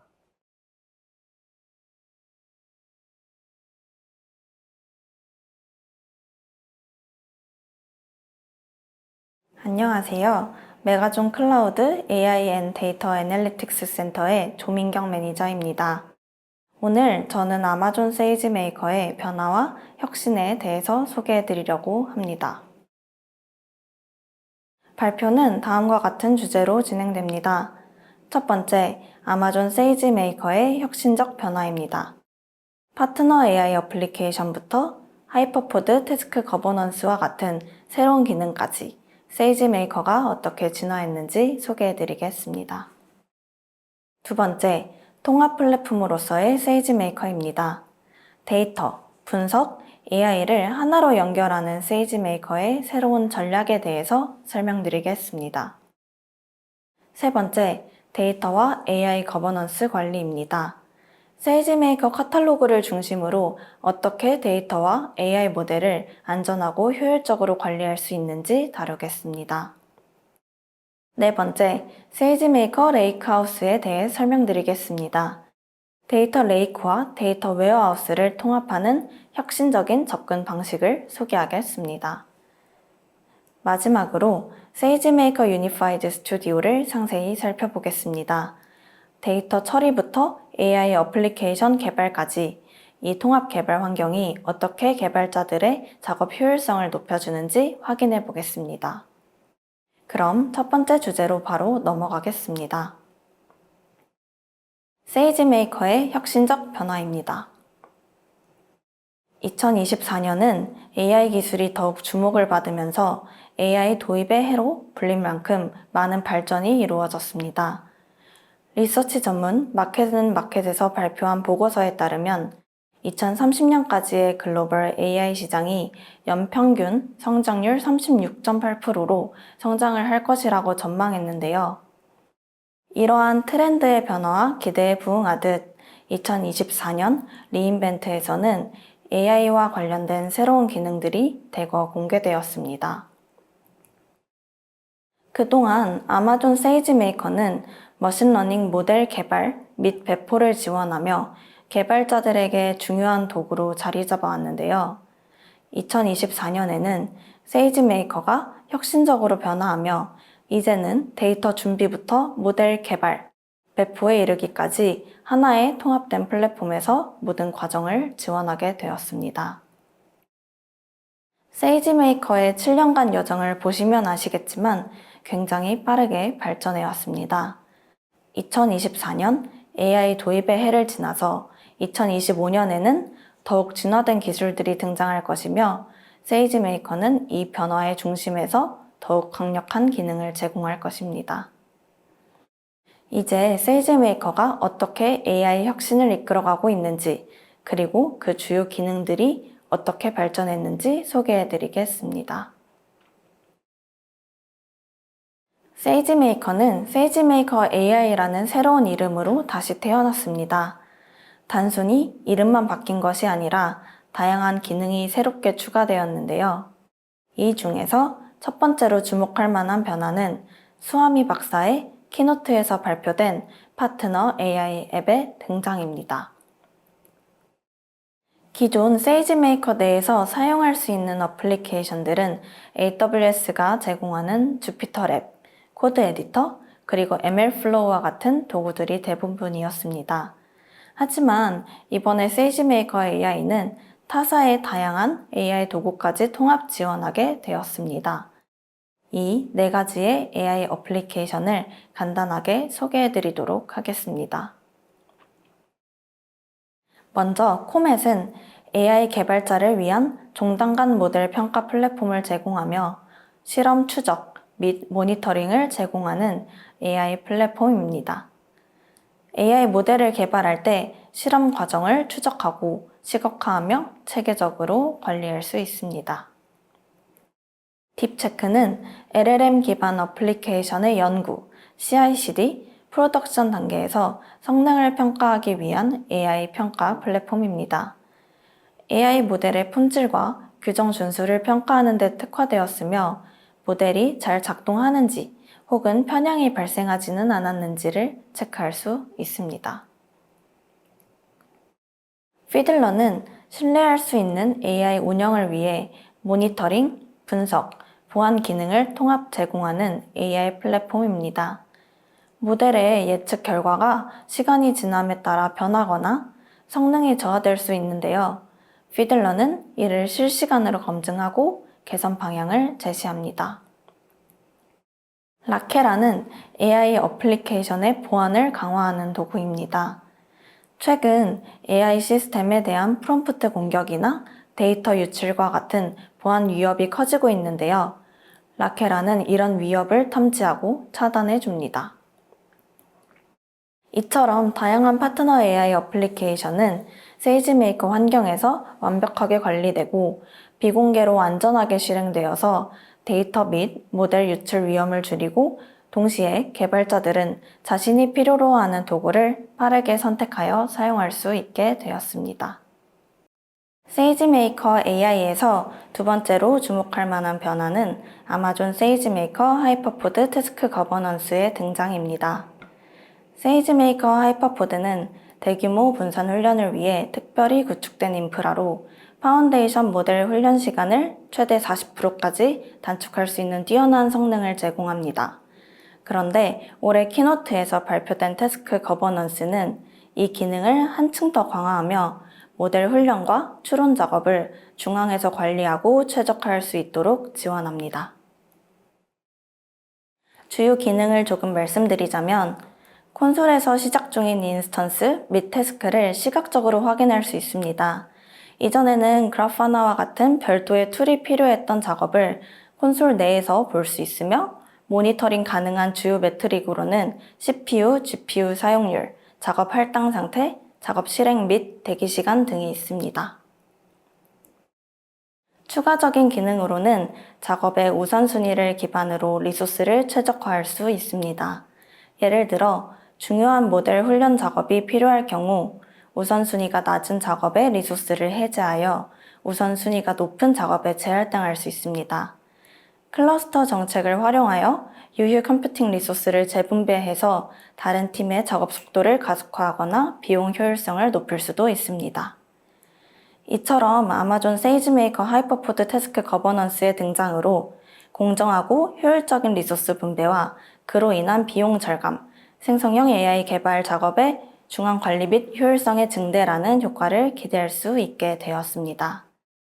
그 이외에도 추가적인 기능으로는 하이퍼포드 훈련 레시피가 공개되었는데요. 이 레시피에는 AWS에서 테스트한 교육 스택이 포함되어 있어서 누구나 쉽고 빠르게 다양한 파운데이션 모델의 훈련 그리고 파인 튜닝이 가능하게 되었습니다. 마지막으로는 세이지메이커 인퍼런스의 새로운 제로 스케일 기능의 발표로 이전에는 세이지메이커 추론 엔드포인트가 트래픽이 적거나 전혀 없는 기간이라도 인스턴스 수를 0으로 만들 수 없었던 부분이 이제는 가능하게 되었습니다. 다음으로는 통합 플랫폼으로서의 세이지메이커입니다. 앞서 세이지메이커 AI의 핵심 변화들에 대해서 설명드렸는데요. 사실 이번 리인벤트에서 가장 중요하게 하이라이트 되었던 부분은 차세대 아마존 세이지메이커의 통합된 플랫폼의 등장이라고 생각합니다. 이 새로운 플랫폼은 데이터, 분석, AI를 위한 모든 기능을 한 곳에서 제공합니다. 세이지메이커는 이제 단순히 AI 모델 개발에 국한되지 않고 데이터 준비부터 분석, 모델 훈련, 배포, 관리까지 모든 단계를 포괄하는 완전한 솔루션을 제공합니다. 이를 통해 데이터 엔지니어, 데이터 과학자, 비즈니스 분석가, 프롬프트 엔지니어 등 다양한 역할을 하는 팀이 원활하게 협업할 수 있게 되었습니다. 이 통합된 플랫폼은 크게 세 가지의 주요 기능으로 나누어 볼 수 있습니다. 첫째, 데이터와 AI의 거버넌스를 관리하는 계층이 존재합니다. 이를 통해서 기업은 데이터의 보안과 액세스를 중앙에서 통제할 수 있으며 필요한 사용자가 적절한 권한을 가지고 데이터를 접근할 수 있도록 관리할 수 있습니다. 두 번째로는 세이지메이커 레이크하우스라는 기반층이 있습니다. 세이지메이커라는 데이터 분석과 AI 모델 개발을 위한 데이터 레이크와 데이터 웨어하우스를 통합한 레이크하우스를 통해 서로 다른 데이터 소스를 하나의 플랫폼에서 관리하고 활용할 수 있는 환경을 제공합니다. 이를 통해 데이터 엔지니어링과 분석이 더 원활하게 연결됩니다. 셋째, 세이지메이커 유니파이드 스튜디오라는 새로운 환경이 제공됩니다. 이 통합 개발 환경에서는 데이터 처리, SQL 분석, 모델 개발, 생성형 AI 어플리케이션 개발, 비즈니스 인텔리전스 분석 등을 모두 한 곳에서 할 수 있습니다. 사용자 경험을 최적화하기 위해 필요한 도구만 제공하고 작업에 맞게 맞춤형 환경을 설정할 수 있어서 효율성이 크게 향상됩니다. 이 기능들에 대해서 하나씩 상세하게 말씀드리도록 하겠습니다. 먼저 데이터와 AI 거버넌스 관리입니다. 차세대 아마존 세이지메이커의 거버넌스 계층은 데이터와 AI의 발견, 협업, 보안을 중앙화했습니다. 핵심은 세이지메이커 카탈로그로 아마존 데이터존을 기반으로 구축되어 데이터와 AI 모델을 효율적으로 검색하고 관리할 수 있도록 도와줍니다. 생성형 AI가 자동으로 메타데이터를 채워주기 때문에 자연어로 검색이 가능하고 비즈니스 용어나 테이블 이름으로도 데이터를 손쉽게 찾을 수 있습니다. 또한 데이터 품질 시각화와 ML 리니지 추적을 통해 데이터의 신뢰성을 높이고 문제가 발생하면 자동 알림으로 즉시 대응할 수 있습니다. 세이지메이커 클래리파이를 활용하면 모델의 편향과 정확성도 모니터링할 수 있어 책임감 있는 AI 개발이 가능합니다. 보안 측면에서도 세분화된 권한 모델과 민감한 정보 감지를 통해 데이터를 안전하게 보호하고 아마존 베드락과 가드레일을 사용하여 생성형 AI 모델의 유해 컨텐츠와 할루시네이션을 방지합니다. 이제 세이지메이커 레이크하우스에 대해서 설명해 드리도록 하겠습니다. 세이지메이커 레이크하우스는 데이터 레이크와 데이터 웨어하우스를 통합한 기반층으로 다양한 데이터 소스와 분석 환경을 하나로 연결하는 역할을 합니다. 기존에는 데이터 엔지니어링, 분석, 그리고 모델 개발이 각각 다른 플랫폼에서 이루어져서 협업이 굉장히 비효율적이었는데 이제 세이지메이커 레이크하우스를 통해 데이터 준비부터 분석, AI 모델 개발까지 모든 과정을 하나의 데이터 레이어에서 관리할 수 있게 되었습니다. 세이지메이커 레이크하우스의 주요 기능에 대해서 말씀드리겠습니다. 먼저 세이지메이커 레이크하우스는 아마존 S3 데이터 레이크와 레드시프트 데이터 웨어하우스를 통합하여 단일 뷰를 제공합니다. 이를 통해 데이터를 복제하거나 이동하지 않고도 분석과 AI 작업을 수행할 수 있게 되었습니다. 또한 데이터 접근 방식이 매우 유연해졌습니다. 세이지메이커 레이크하우스는 아파치 아이스버그를 기반으로 하기 때문에 다양한 엔진과 도구에서 데이터를 인플레이스로 쿼리할 수 있습니다. 제로 ETL 기능도 도입되어 오로라, RDS, 다이나모DB와 같은 데이터베이스의 데이터를 바로 레이크하우스로 통합할 수 있게 되었으며 페더레이티드 쿼리를 통해 여러 데이터 소스를 실시간으로 조회할 수 있어서 데이터 활용의 유연성이 크게 향상되었습니다. 이러한 통합된 데이터 관리 덕분에 데이터 사일로 문제를 해결할 수 있습니다. 즉, 분산된 데이터를 하나의 통합된 플랫폼에서 관리하고 분석할 수 있게 되어서 데이터 품질을 높이고 규정 준수를 유지하면서 더 정확하고 효율적인 AI 모델 개발이 가능해졌습니다. 이제 마지막으로 세이지메이커 유니파이드 스튜디오에 대해서 설명드리겠습니다. 이 새로운 환경은 데이터 처리부터 모델 개발, 생성형 AI 어플리케이션 개발, SQL 분석, 비즈니스 인텔리전스 분석까지 모두 하나의 통합된 플랫폼에서 처리할 수 있게 해줍니다. 이전에는 각 작업마다 별도의 툴이나 환경을 사용해야 했지만 세이지메이커 유니파이드 스튜디오를 사용하면 모든 것을 한 곳에서 할 수 있어 작업 효율성이 크게 향상됩니다. 먼저 세이지메이커 레이크하우스에서 준비한 데이터를 이 유니파이드 스튜디오로 가져와서 그 데이터를 기반으로 작업을 시작할 수 있습니다. 예를 들어 데이터를 분석하거나 모델을 훈련시키기 위한 준비 작업을 할 때 세이지메이커 레이크하우스에서 데이터를 미리 통합하고 분석할 수 있습니다. 이 과정은 모든 데이터가 하나의 통합된 환경에 있기 때문에 훨씬 더 원활하게 진행될 수 있습니다. 세이지메이커 유니파이드 스튜디오의 가장 큰 장점 중 하나는 다양한 도구들이 하나의 환경에서 통합된다는 점입니다. 예를 들어서 주피터 노트북을 사용하여 모델을 개발하거나 SQL 편집기에서 쿼리를 작성하고 시각적 ETL 툴을 사용하여 데이터를 변환하는 작업은 모두 한 곳에서 할 수 있습니다. 특히 주피터 노트북은 여러 컴퓨팅 환경과 클러스터를 넘나들며 작업할 수 있게 해줍니다. 이를 통해서 데이터 준비부터 모델 훈련, 예측까지의 과정에서 각기 다른 환경을 오갈 필요 없이 효율적으로 작업할 수 있습니다.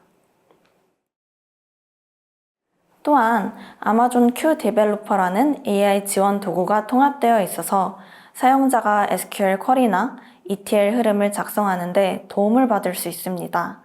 예를 들어서 자연어로 SQL 쿼리를 생성하거나 복잡한 데이터 흐름을 자동으로 설계하는데 아마존 Q 디벨로퍼가 지원을 제공하여 더 빠르고 정확한 작업을 가능하게 합니다. 이와 함께 시각적 ETL 툴이 제공됩니다.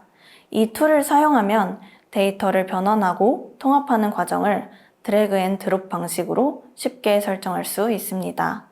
미리 정의된 변환 기능과 다양한 데이터 커넥터를 활용하여 복잡한 데이터 처리 흐름을 쉽게 구축할 수 있으며 자동화된 스케줄링, 모니터링, 데이터 미리 보기 기능이 있어서 데이터 파이프라인을 효과적으로 관리할 수 있습니다. 마지막으로 아마존 베드락 IDE를 사용하여 생성형 AI 어플리케이션을 개발할 수 있습니다. 이 IDE는 세이지메이커 유니파이드 스튜디오 내에서 바로 사용할 수 있으며 아마존 베드락 모델을 활용하여 맞춤형 AI 어플리케이션을 생성할 수 있습니다. 예를 들어 라그를 하여 AI 응답을 정확도를 높일 수 있는 시스템을 개발하거나 아마존 베드락의 다양한 기능인 노울레지 베이스, 가드레일, 에이전트, 플로우 등을 이용하여 안전하고 책임감 있는 AI 시스템을 만들 수 있습니다. 결론적으로 세이지메이커 유니파이드 스튜디오는 데이터 준비, 분석, 모델 훈련, 생성형 AI 어플리케이션 개발까지의 모든 작업을 통합된 환경에서 수행할 수 있도록 지원하는 강력한 플랫폼입니다. 이를 통해 데이터 엔지니어, 데이터 과학자, 비즈니스 분석가, 프롬프트 엔지니어 등 다양한 역할을 하는 팀이 원활하게 협업하며 더 효율적이고 효과적인 AI 모델 개발과 데이터 분석을 할 수 있게 되었습니다. 이상으로 2024년 AWS 리인벤트에서 발표된 세이지메이커의 혁신적인 변화와 차세대 아마존 세이지메이커의 주요 기능에 대해서 살펴보았습니다. 세이지메이커는 이제 데이터 준비부터 분석, 모델 개발, 배포, 관리, 그리고 생성형 AI 어플리케이션 개발까지 모든 과정을 지원하는 통합 플랫폼으로 거듭났습니다. 오늘 설명드릴 부분 이외에도 많은 유용한 기능들이 있으니 프리뷰에서 공개된 도쿄 리전에서 먼저 사용해 보시길 권장드리며 신기능 소개를 마치겠습니다. 지금까지 AI&데이터 애널리스트 센터의 조민경이었습니다. 감사합니다.